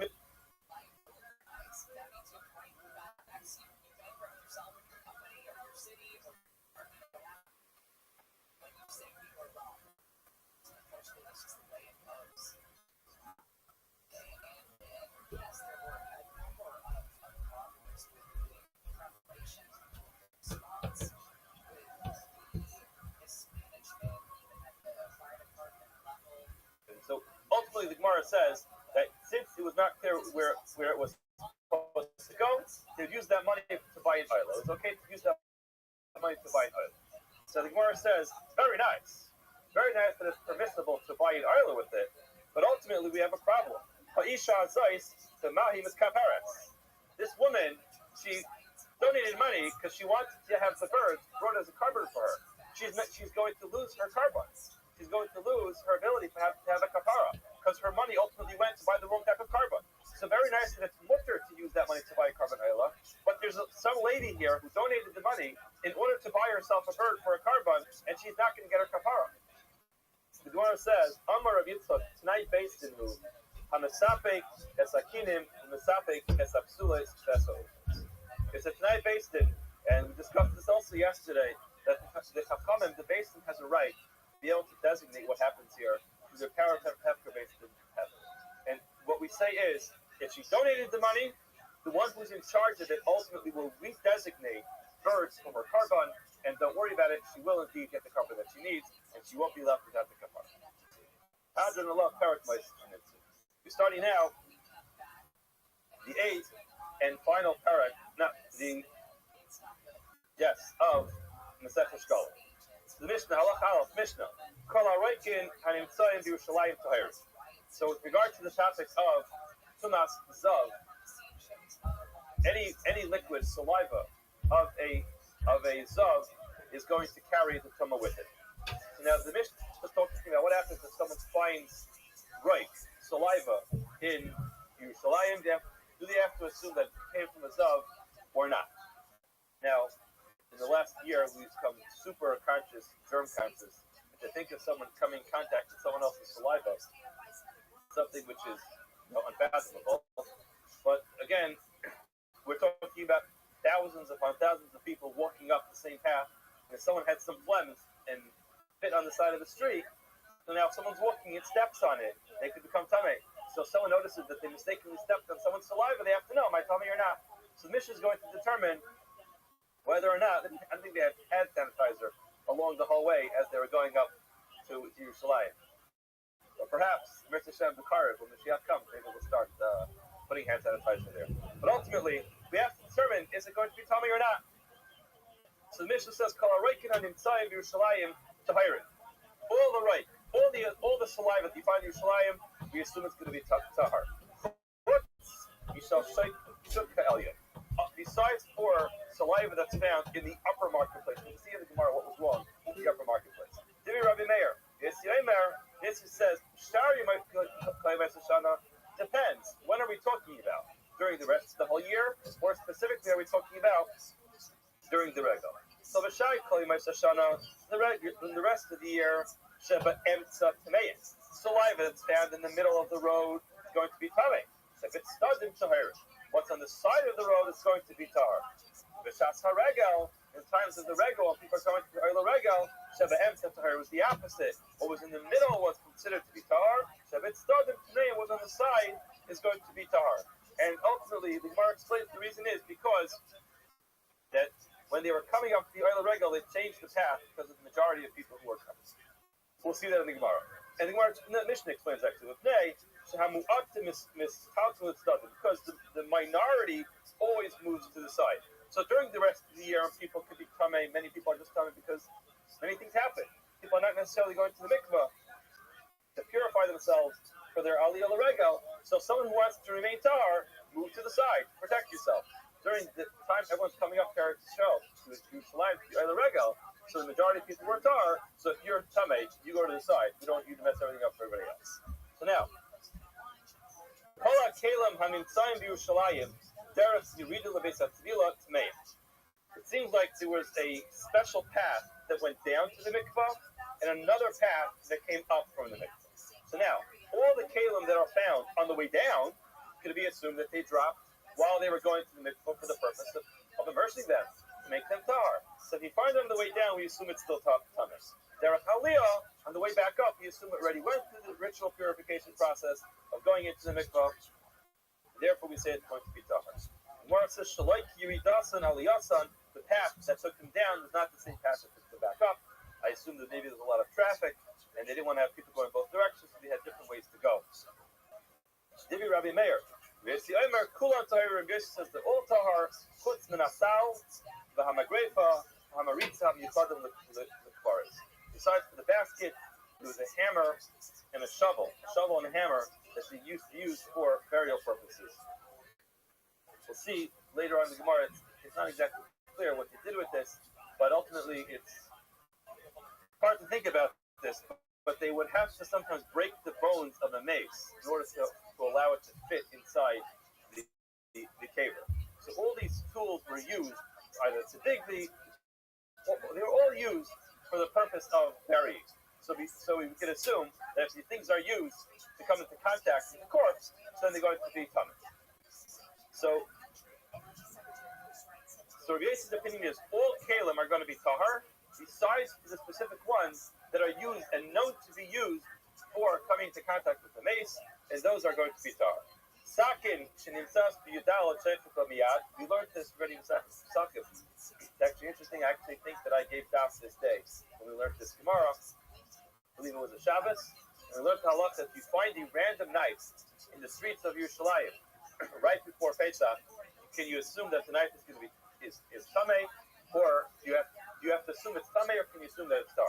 The Gemara says if it's on Yudalid, if it's on Erev Pesach, shefet b'miyad. Why could we assume it's already been purified because it's going to be used for the carbon? Now, again, thousands of people were coming, so it's very common that someone might drop their knife and someone else would pick it up. We assume that it was already purified to be used for the carbon place. The Shleish Asaf was found on the 13th day. Shainu Maskil, you have to go ahead and table it again because we don't know if it was done yet. Kufitz, Kufitz, if it's a meat cleaver. So this is something which can't be used for carbon pesach because the meat cleaver generally is very sharp and it's intended to cut through the bones. Carbon pesach cannot have any broken bones, so no one used the kufitz on the carbon pesach. So whether it was found on the 14th or the 13th, you have to table it again. The Gemara in Masechus Pesachim explained the reason why we don't assume it was shechted for the use of the carbon chagiga, which was also brought, is because of a very interesting spec speika. In other words, people have to consider whether or not they were going to have to use it. There were two speikas that they had to consider before preparing to use their kufitz for carbon chagiga, and people didn't assume that they were going to need it, and therefore it was very reasonable that they did not type it. Talar ba'as Elias b'Shabbos, the 14th, Erev Pesach, fell out on Shabbos. Sheichit Miyad, they could check it right away, even if it was found on the 13th. Why? Because you had to prepare it earlier, so you can't table it on Shabbos. The test Vav, Sheichit Miyad, Nimtza Kishur L'Sakin, if you are going, if you find it, if you find the kufitz connected to the shchita knife, in other words, you find a meat cleaver on the same ring as a shchita knife, you could assume that when you tabled one, you tabled the other one. Kind of like a keychain. If you table one, they all go in. So in other words, it follows the halakha of the sak. So therefore, even though generally a meat cleaver would not be permissible if it was found on the 13th, but if it was on the 13th, but if it was connected, in the 14th, then but if it was connected to a shchita knife, it would be fine. You could assume it was fine. Rabbi Avram b'Shem B'Shur B'Levi. Rabbi Avram b'Shem B'Shur B'Levi explains the reason why we assume that in the upper marketplace, the saliva is going to be tamei with the tumah of the zav, is because Patron Shel Nachrim Hayasham, they had a laundry market, a laundry place of non-Jews. So now the halacha is that the Chachamim were geyser tumas zav on all non-Jews. whether or not they're tummy with tumas zav, there was a gezer that we always assumed them to be tummy with tumas zav. So that's the reason why we assume that so why the ear's tummy is because there's all types of nothing. Amr Chanina Aruda Hayu Noyas in Yerushalayim. He gives another explanation that they would check arudais, which were, I think, wild donkeys. They would check it there. So the Gra adds in over here a bit of a story. He says, Maisa Hayu Noyfan Arudais Basrat Yeshamala Regalim Mishtaki B'dam Ad Arkuvaisayim. They would check these. They would kill these animals in Yerushalayim, and those who are walking up the other regal, they encountered a tremendous amount of blood. Now it says it came up to their knees, similar to what it looked like the Gemara describes in the Beis Hamikdash and Yom Kippur, but ultimately it says there was tons of blood around. Now we have a shaila whether or not that blood causes tumah. So all of the Chachamim, they came before the Chachamim and said, "Listen, we are coming to the regal. We encountered all this blood from these wild donkeys that were shechted here. They wanted to know, are they tummy?" Well, the Amr leant over. They didn't answer the question. They didn't have what to say about it. So Rav Simon b'shem Rav Yeshua ben Levi, Rav Simon in the name of Yeshua ben Levi had a ma'isa b'preda Michel base Rabbi Shemesa. There was a story with this animal in the house of Rabbi Shemesa, which died. The tiaru zameh mishum nevela. Ultimately, they said its blood is going to be tar mishum nevela. So here we have a story where we're saying that the blood of a nevela is not coming. In other words, what we have here is a question. The nevela is coming. The nevela has come. The question is, what about the blood that comes from the nevela? So mechira obviously is not a shita. So they just slaughter these animals without proper shita. So it's a nevela. So the question is, does that dam now carry tumah with it? So they weren't sure. Originally, they asked the Chachamim, they didn't give them an answer. Now we have this story with Rabbi where it seems like they said the tiaru damamish in the veil. We said that yes, the animal is tamei, but the blood that comes from it is not tamei. So Belazar Shael Rav Simon. Belazar asked Rav Simon the following question: Ad kama, until how much? V'lai agivei. He didn't answer. His question ultimately was, when we're talking about blood not becoming tamei, does that mean it's not tamei at all? And it's always going to be tar regardless of how much? Or perhaps it has to do with the amount of blood that we're talking about. Maybe there's a shear. Maybe the reason why they were tar is because there wasn't enough blood. So now so he didn't answer it. Simon didn't give an answer. So he wasn't sure. He doesn't know if maybe it's not tamei at all. Maybe it is a little bit, it's tamei, but only up to a certain point, or after a certain point. So Shaul, Rabbi Yeshua ben Levi, Ad Revius Tahar, Yeris Mikan Tamei. He asked Yeshua ben Levi, maybe the shear is a Revius. Maybe it has to be that there's a certain amount. A Revius. Maybe after that it will be Tamei. Ubash, Rabbi Elazar, the life Tazar, Rav Simon, Shmuasa. He was upset and he didn't give him an answer. Rav Bibi have a Yosef. He was sitting there, and Havi Masni Havi Ukta. He was telling over the story. Amr Bitzlik Bar Bisna Ad Kama. He asked him, till how much? Amr Lei Ad Revius Tar Yesemi Kantami. He said, he asked the same question, and he wanted to know, is it that it's not tummy at all, or maybe only after Revius? Ublat Bey, and he kicked him. He asked him this question, and he kicked him. So Amr Razrika said to him, begin to have Ishala to ask you a question. You kick him. Guy asks you a question, it's a legitimate question. You kick him. Is that how you respond to somebody? What up, Ami Duck? Begin, all right, how was your game? He explained, I'll tell you why he wasn't able to concentrate. The Amar of Khanit, the pasuk. How was your game? How was your game? All right, just a moment. Stay right there. I'm going to refresh my browser so that you can hopefully hear me better. Stay right there. Storehouse of wheat for a whole year. He doesn't know what's going to be next. He knows what's going to be this year. The next part of the pasuk is you'll be scared night and day. That's someone who buys from a warehouse, but ultimately he doesn't have a large amount put away. He has a little bit put away. You won't believe in your life. That's somebody who literally does not have any wheat stored. He needs to go to the baker every single day to buy bread. So every day is a new question: will I have bread for today? So a tremendous amount of Agmas Nefesh to the person. He responded to me, he said to me, I am somebody who doesn't have that much money. I rely on the baker every day. So literally he was saying to him, I am overwhelmed and consumed with my worry about my parnasa. I was concerned about how I was going to feed my family. You came to ask me this complicated question about the blood, about the dam of the nevela. And simply, I just have to say to you, I just wasn't able to concentrate at that point in time. I'm sorry, I was overwhelmed with my parnasa. So therefore, when he came to ask me,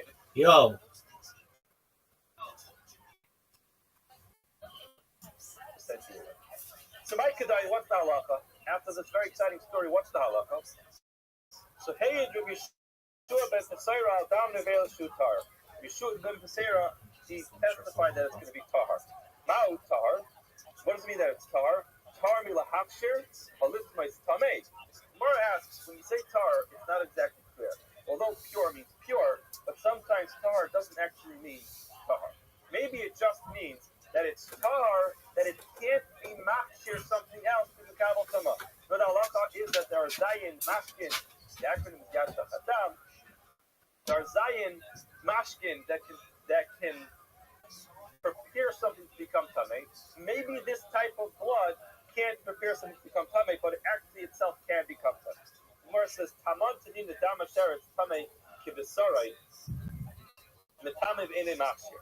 It says over there about the dam asher, the blood of a rodent. It's metamei kibisarai. Metamei, it's metamei v'inei machshir. Can't prepare something else to become tamei. The ain lanu kayet Rabbi. It says here, this is the only example of something that can become tamei but can't prepare something else. So I'm sorry, we already have a trademark on that. That's the only thing that can have that is the blood that comes from a sheretz, but it's not going to be relevant. It can't be relevant. The blood that comes from an avela. The Gemara says, hold on.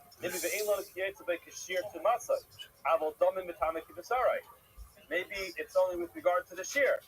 Amar Rabbi Yossi Pligi Batret Amiroyim. There are two Amiroyim discuss this. Tad Amar Tamei, but Tad Amar Tar. One says it's Tamei, one says it's Tar. And Man the Amar Tamei is to Yehuda. Man the Amar Tar to Yeshua ben Pesera. Ultimately, the Machlokes comes down to the Machlokes between Yeshua ben Pesera and Yehuda. And Amar Le Rav Abduma Demin of Chutzar. Rav Abduma from the Chutzar said, "V.A.I. You are correct." Why? With Yehuda, Marina, the Beinisia, he was ultimately the Paisik of the Beinisia, and ultimately it makes sense that he would have been the one to be the Havi. Okay, the Mishnah says, Kala Reikit. The Mishnah talks about this liva. So the Gemara says, like K number of Ravo, B'Shem, what are the odds that a true in the name of Cohen Yosef, they didn't say this. is actually in Shul on Shabbat? They were not grazer on the Saliva in Shalayim. Las Vegas odds? The Chakman points out that the one who's saying this price did not know what we said earlier about the upper market. They had to stick it in. Itmar Allah, Rav Avim Kim Shur Levi, he didn't. In other words, he didn't know what happened with that cleaners, with that laundry service was run by the Nachrim, and therefore they have to correct it to say you're right. We're talking about that place where he had that full stop. Okay. Shibayles means they would go in the middle. And the rest of the year, the Tmeim went in the middle. The Tmeim, those who are pure, went on the side. The Gra adds in the whole Lashon. We'll just continue with what we find for us on the page. Stop. Those who are tar went in the Yistam went all over the place. What they do about Tmeim Ayru Lahen, the Tmeim would say to them, all right, to stay away from us, because they were the majority. During the time of Yom Tov, but over the course of 120 generations, the odds are significantly worse. On the side, Those who are Tameh, they just went about Tahir and Omer first. Tahir would make an announcement to say, we're Tar, stay away from us. Make sure to stay away from us. Okay, but all the Kalim that were found, we said that they're going to be Tahar. Like Cain, Amr, Babal, Bashir, Rabbi Yochanan. Like Gazru ala Kalim should be Shemaim, Mikimet, Shenimtsu, Derech, Yibidul, Beisasvila, Natsu, Laichia. Since, in other words, Gemara is asking, we didn't say that. But what about when we start to get into conversions and Chalel? A stam keli, any average keli that was found in Yerushalayim, we assumed was going to be tar. But this has a problem. Why? Because it's kind of like a proof that it became tamei. In regard to those kalim that we talked about in the Mishnah, he called them a tzipar and a fingernail. It looked like a fingernail. Maritza, those who called it Maritza, Shemaritza es ha'evan the first, he would bang the bones to make sure that they fitted the base of forest. Kupitz, Tanya Sakin Kishurala, Hareza Kamesh. Talk about this kupitz, this meat cleaver. The Gemara says, really, the Gemara here is learning the opposite. Our Gemara that we read on the top of the page said that if you have a meat cleaver attached to a sakin, we could assume that it's going to be tar because the sakin would have been purified in order to allow it to be used to shech for tar and pesach. Here we learn the opposite. A sakin kishurala, if you have a sakin which is connected to the kupitz, we don't assume that because the sakin became tar, then the kupitz became tar as well. And what about a situation where someone became bald to Shuvah? And therefore the sakin is also not going to be tar. So it's exactly the opposite. We'll do this last piece of this Mishnah of your halacha base. As this is, pareiches shenitnu b'vad atoma. A pareiches, when the Beis Hamikdash, the curtain that was hanging in the Beis Hamikdash, which became tummy with a vlad atoma. So we know the concept of tumah. We have avatoma, and then the avatoma is metame oichlin umashkin, and people, but it's not metame kalim. It's not metame kalim. Kalim become tummy only at tumah midrabana.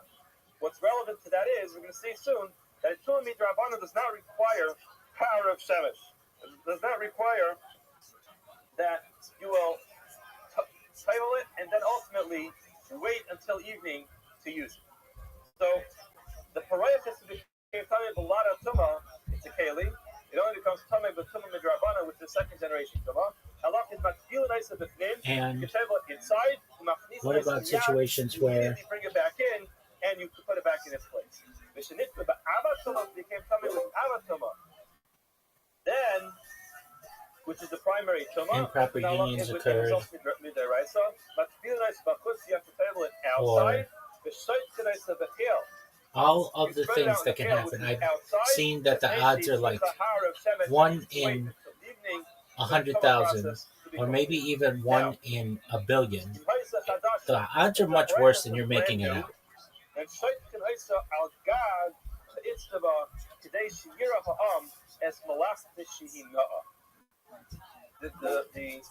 Talmud explains that just like we have a concept of totally brand new kalim, in other words, it's an elevation process. You buy kalim from Natra and you use it for Jewish purposes, then there's a tevilah to elevate the keli. So we did the same thing for the paraychas. It was used for an elevated status for the Beis Hamikdash. They put it through a purification process, even though it wasn't stomach. Now what they would do is they would title it, and then they'd spread it out on top of the itztava, so everyone who passed by could see it, and they can say, "Oh wow, look how beautiful that paraychas is! It's soon going to be inaugurated to be used inside the Beis Hamikdash." Paraychas oivea tefach. The paraychas was a tefach thick. Al shivim ushtayim nimin ne'ereges. It had 72 threads. Threads that were used to weave it were made from 72 threads. So it was kind of thick. Now, kol nima unima, every one of those 72 threads was chafta alakutit. Was made from 24 threads. Arka, its length was memama, 40 amas, but its width was chaf. It was 20 amas. Umishmainim ushtayim riboy paisa naasis. It was made from 820,000. And considering how many Jews are on earth, 820,000 threads, and it was Vishtayim Isim Shana they made, because I think 82 times 10,000. Yeah, so 820 is 10,000. So it was 820,000 threads, and then Vishtayim Isim Shana they make 2 every single year. The Shlosh Neis Kehanim Afilas and they need 300 Kehanim to table this massive thing when they table it. We're going to see soon that it's actually, the Gemara says that they needed 300 Kehanim to table it. and considering Exaggeration. But I did see somewhere that the Gemara writes that although that there Gemara are says it was an exaggeration, he does the math to find like however many Jews in the world, and half of those are men, and however many are Kohen, how many Kohanim are recognized in the world? So if they technically wanted 300 Kohanim to do it, they did it. Ilu Omar, the Gemara now analyzes this. Ilu Omar Chot, if it would just say it was one Chot, it would be one. Couple, it says couple, then it would be Shtayim. Shazor, it would turn into 3. Mashzar doubles it, Mashzar makes it into 6. So now Arba, because every thread that they use to make the practice, you know, is mixed with Helas, Argaman, Sunny, and Seish, it was blue, purple, it was red, and they had the white linen. So each thread was made from 4, so if you have 6, and you multiply that by 4, that turns it into 24. You can, S from Yarba, you had 24. Funny, we learned in the Mishnah, Shleish Mushtayim was really 32. Why? Because Ilo Marchota was Achas. Kafol L'Shnayim turned into 2. Shazur doubles 2 into 4. Now, Mashtar doubles the 4 into 8. 8 times 4, because each thread was made from 4. Now you have Arba, Mikan, Plus and Vikarkin, you had 32. No, and I think your numbers are still not accurate when you take into account being strict.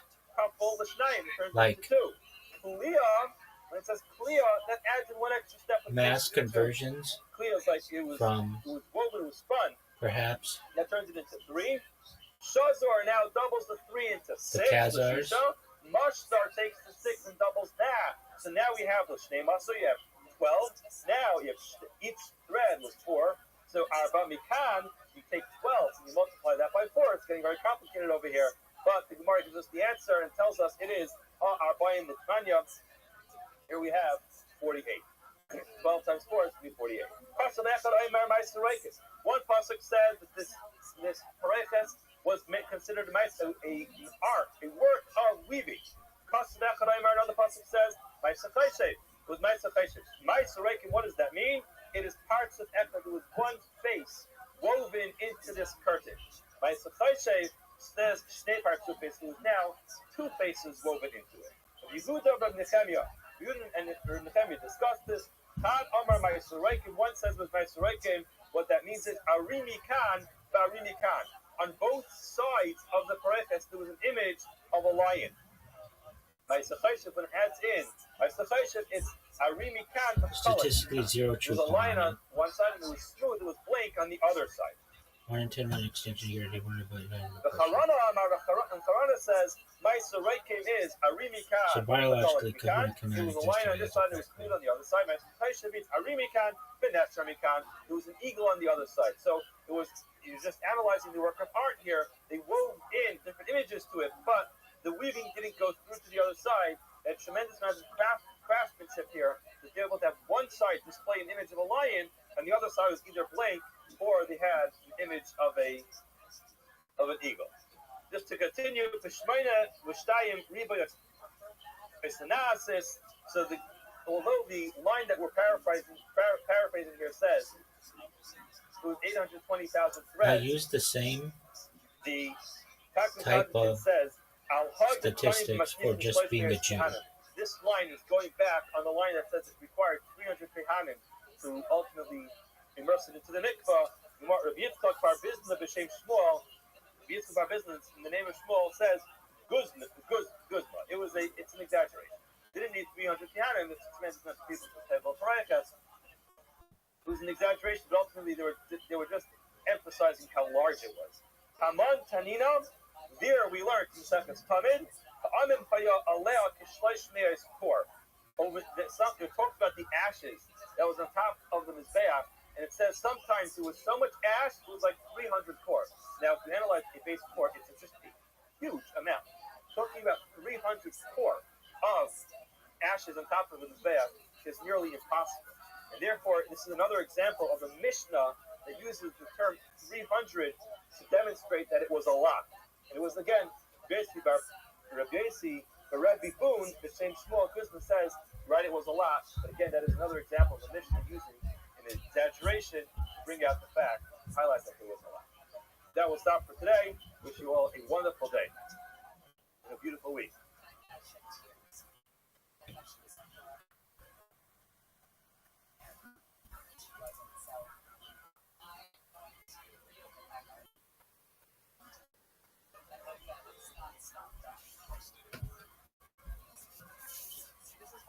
All right, so we'll say good morning. Let us begin by thanking our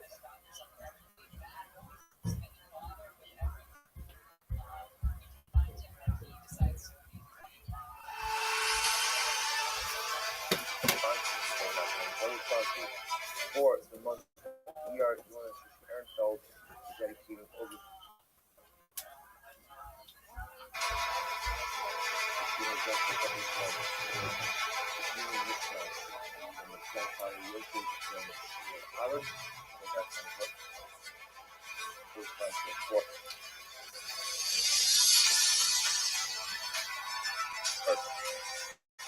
we are not dedicated over the year because many another kind of Rabbi. Things like that.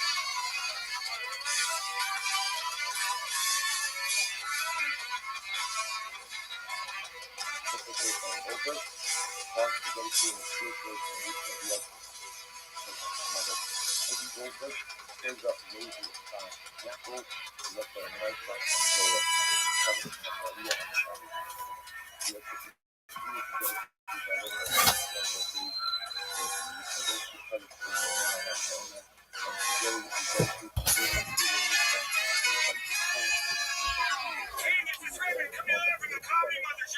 in Austin, Texas, for a brand new episode of Kill Tony. Get up for Tony. It's good.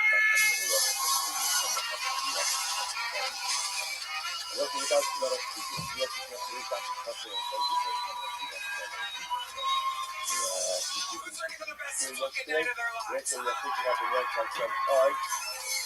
We got this okay, and I think that's the last guy Pascal on the beach. Let's just back up a little bit. We're doing 6 months up on the bottom of Pascal on the beach. 2014, the newspaper. They're not in the fight. So let's say we're only going to be talking about Fernando Castillo, Carlos Sosa, Michael Gonzalez, Matt Mueling, John Dees, and then it's Team Madness live in the flesh, ladies and gentlemen.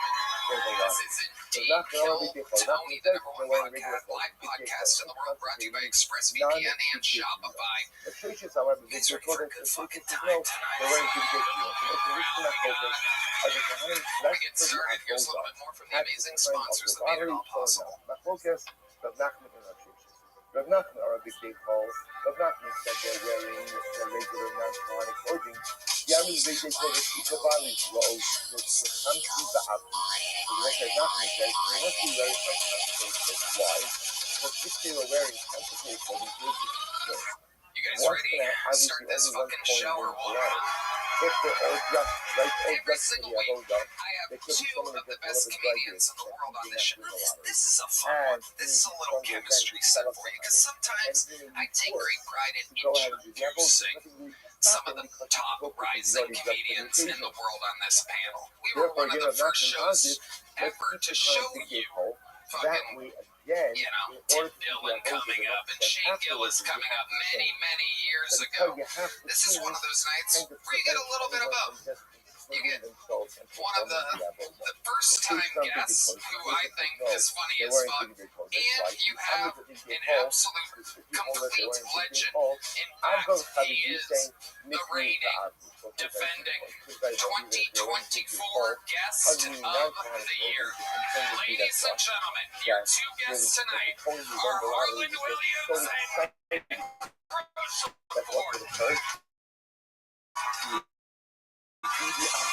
immediately without even thinking, right?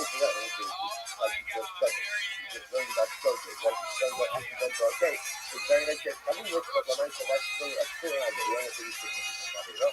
And he made it so excited about the avoda that he was just rushed to the ready that he was not going to do. I'm not mad. We're not going to let us analyze it. We're not going to listen, from where do I know that Allah for the America the time read the avoda the big day call? So where do I know that? From this time we learn gotta say, I'm a little anxiety ridden so let's tonight. say after we're going to figure out I rushed out of the house, and I don't know, mostly the women might relate we to would go ahead this one, and but give over the I don't like to come up here nervous or out of sorts, but I'm going to be honest, I left a 7-layer lasagna in the oven. ולא היו מנים של עלי על המכנסיים בו. Figured All the coins was wearing was like these details that went What are the different layers? Well, let's not be nosy. My love, the old section of Ducky was The highest I've done is a 12, and this was during the, do you remember the space shuttle era? Yeah. And they used to put those, they used to put the space tiles on the space shuttle, do you remember that? And they deflected the heat, and they allowed the space shuttle to ease back into Earth. Yeah, kind of like what you do to your wife, sir. And what I used to do, Tony, Daddy likes to drive fast. And so what I do, I did a 14-layer lasagna. I cut it up the same size as the space tile, stuck them all over my Corvette Stingray, and I went 102 through Bakersfield. And then they would dress him. That is So what amazing. it doesn't just sound like the Nick what Roche does Ford it sound like? It sounds like over here that The debut the coin was of wearing Nick Roche big Ford in the Kill during Tony the universe. How we lottery. doing, Nick? And then after you won the lottery, you would go to the attendant and you would Here's dress the him. thing about So you space. I'm not The going work to know. on Are this, you the the space is well, fake, but most of those up with high. No, so they ask you to We're gonna have some fun here are the tonight. people who And did not win the Nick's lottery. first time on the show, Nick, you might Listen, not this know, is but over as you highlighted, 300 innocent souls everyone's been to the lottery. signed up for the opportunity to get pulled out of this bucket. If it happens, they get 60 seconds uninterrupted. You know their time is up when you hear the sound of a Did kitten. not win the That lottery. means they have to wrap it up then, or else they bring out the angry West By Hollywood the bear. attendant. I'm going to let this convict on the run pick the first name. This is very exciting. Dug in there a little bit, pulled one out. Very, very exciting. And like that, we go wrangle that comedian who has no idea they just got selected. They're over there. It's dark. It's gloomy and Shakespeare's next door. People are, there's a little water cooler. They keep refilling their little plastic cups. Some of them are drinking. They have a deal with, what is it, vodka soda pitcher for like $3. Some of them are like, I'm not getting pulled, and they just start fucking getting drunk over there. We have a DUI breathalyzer to check them in case they get too fucked up. Anything can happen. We crush dreams here, and we make superstars all the time. Anything can happen. Let's start the show. Your first comedian. He's from Canada. He's a very, very energized young bunny rabbit. Make some noise for the return of Danny Martinello, ladies and gentlemen. Here he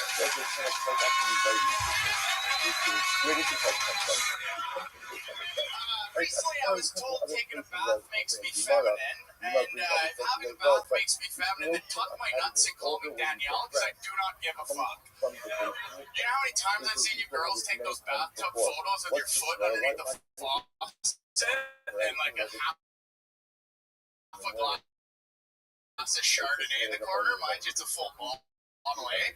And then the little motivational quote of like, live your best life, queen, be who you're supposed to be. Like, I want to have that so bad. I saw a girl have a charcuterie. Why can't I have a bruschetta and a bath bomb as a bro?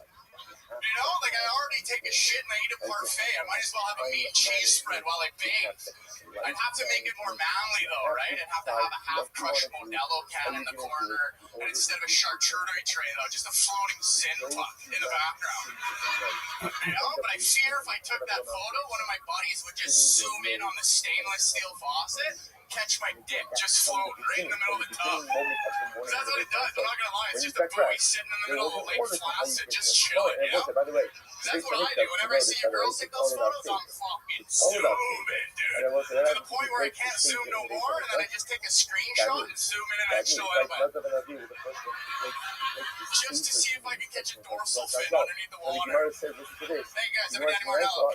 Danny Martinello, representing Canada here tonight. Let me ask you a question, Danny. Yeah. Have you ever heard anyone else? Have you only read the word charcuterie? Have you ever talked with anyone about charcuterie? Have you run that by To be anyone? honest, like, I don't even really know how to read yet.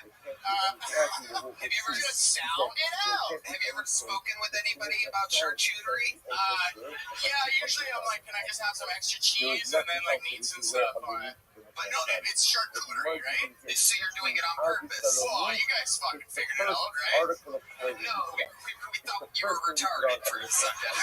It ain't no difference than any day, Tony. You always think I'm retarded. What do you say it brought sounds like a bowel disease, honestly. And if I can just add to the floating penis thing, I mean, I think there's something you really forgot that we gotta add. Most of you might not know this, but the penis does float, and the little hole in the tip gasps for air like a koi fish. So if you throw fish food in a man's mouth, he'll eat it all up. And for you ladies, let's be honest, you just drown in a corned beef sandwich when you take a bath. That is true. That is true. So you've been enjoying baths. This is all real? Yeah, I've been trying to like just relax and stuff, and I sit in the bath, I take a shower anyway, so I was like, I might as well just fill it up. You have roommates? No, not really, no. Like, not really? No, I have a roommate, but he lives in Canada, and then he only comes like a couple times a year. So like I'm kind of like just living on my own, which is pretty sick. Would be the Messiah of the Yeah. I miss him so much. I wish he would show. Alright, I thought you guys would have fun with that, but Wacky. he don't really give a fuck. He thought I was gonna jump on and do a 5-star frog splash on the team. Okay, Danny, what kind of Adderall are you on exactly? Canadian, Mexican? Severely overdiagnosed and undermedicated. I don't do any of that stuff because I feel like it takes away from my spirit.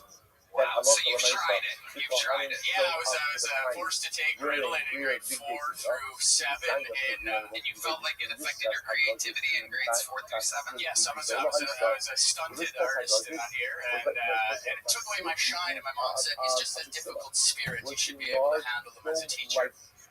But Edmonton Public School Board made me like take Ritalin if I wanted to stay in Edmonton. So this Ritalin you took, you said you took it daily? Yeah, I had to take it at lunch. How many cases a day did you take?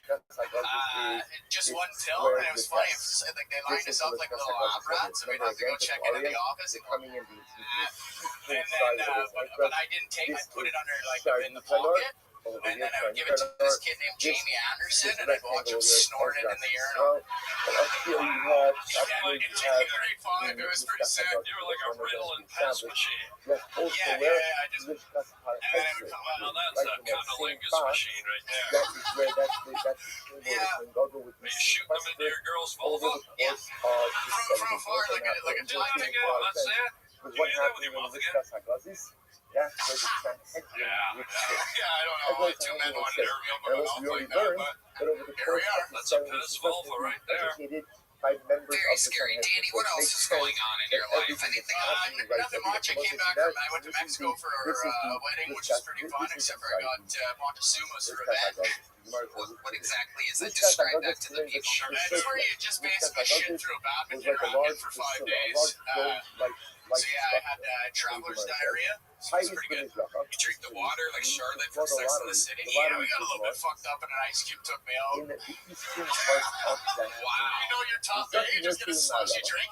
But it was pretty good. I mean, yeah, I enjoyed it. It was fun. You enjoyed the diarrhea in Mexico? Yeah, because I was hitting the buffet a little too big, and then so then by the end of it, I was like, So fucking Canadian. Right? Oh, I was hitting the buffet too big. yeah, what? You know, right? You like you just gorge yourself, like, right? Because it's like you're like a Roman, and you're like, I'm gonna eat. Don't look at the Mexicans like that. What are you turning around for? You're spinning around. I'm not gonna eat tuna. everyone's the assembled safest in the place lift over here class besides Haggadah. Harlan Eyes. Right? I'm looking at And Tony, the and then he's like, instructor oh, is no, sitting something's going to in come out. I don't the left. trust you, dude. I And don't the know what's up, Kohanim but are I'm going going to ahead shoot you and down. You standing fucking in a circle in the east. And what happens to the Muna? Yeah, no, it was all right. It was good. And then there's, I don't know, I don't feel like I'm talking too much right now. Danny, congratulations. You started the show with the minute. Thanks, There guys. he goes. Back to Canada. He goes. Danny Markello, everybody. This is where things get interesting because we are going to the bucket for our first time tonight, ladies and gentlemen. We're going to meet human beings all together. This is the bread and butter of the show. People can become stars out of this bucket. They can fucking blow it. The pressure can get to them. Ladies and gentlemen, your first bucket bowl of the night is Matthew Coffin, ladies and gentlemen. Here we go. But I love America, they would begin to count from the coins in the Israeli they would remove the Nefetas from the coins from whom they began to count. Tells us what? An operation that requires massive missiles to deeply penetrate a mountain to destroy a nuclear facility. Operation Midnight Hammer. Which I don't even feel creative saying that at all, because I'm sure me, just like millions of other people, all call the same thing. But that's the perfect name for a black star. And if you would think, like a Nazi, like someone wearing Big Day Paul, to the highest, is wearing the Nefesh by Big Day Paul, which the Gemara says in. Yes, actually, they might wear. The older I get, I feel like the more I'm turning into an old black lady.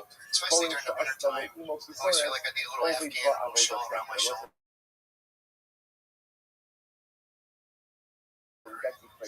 He spoke about his acting. For some reason, my cell phone thinks that my nuts stink, and I beat my dog.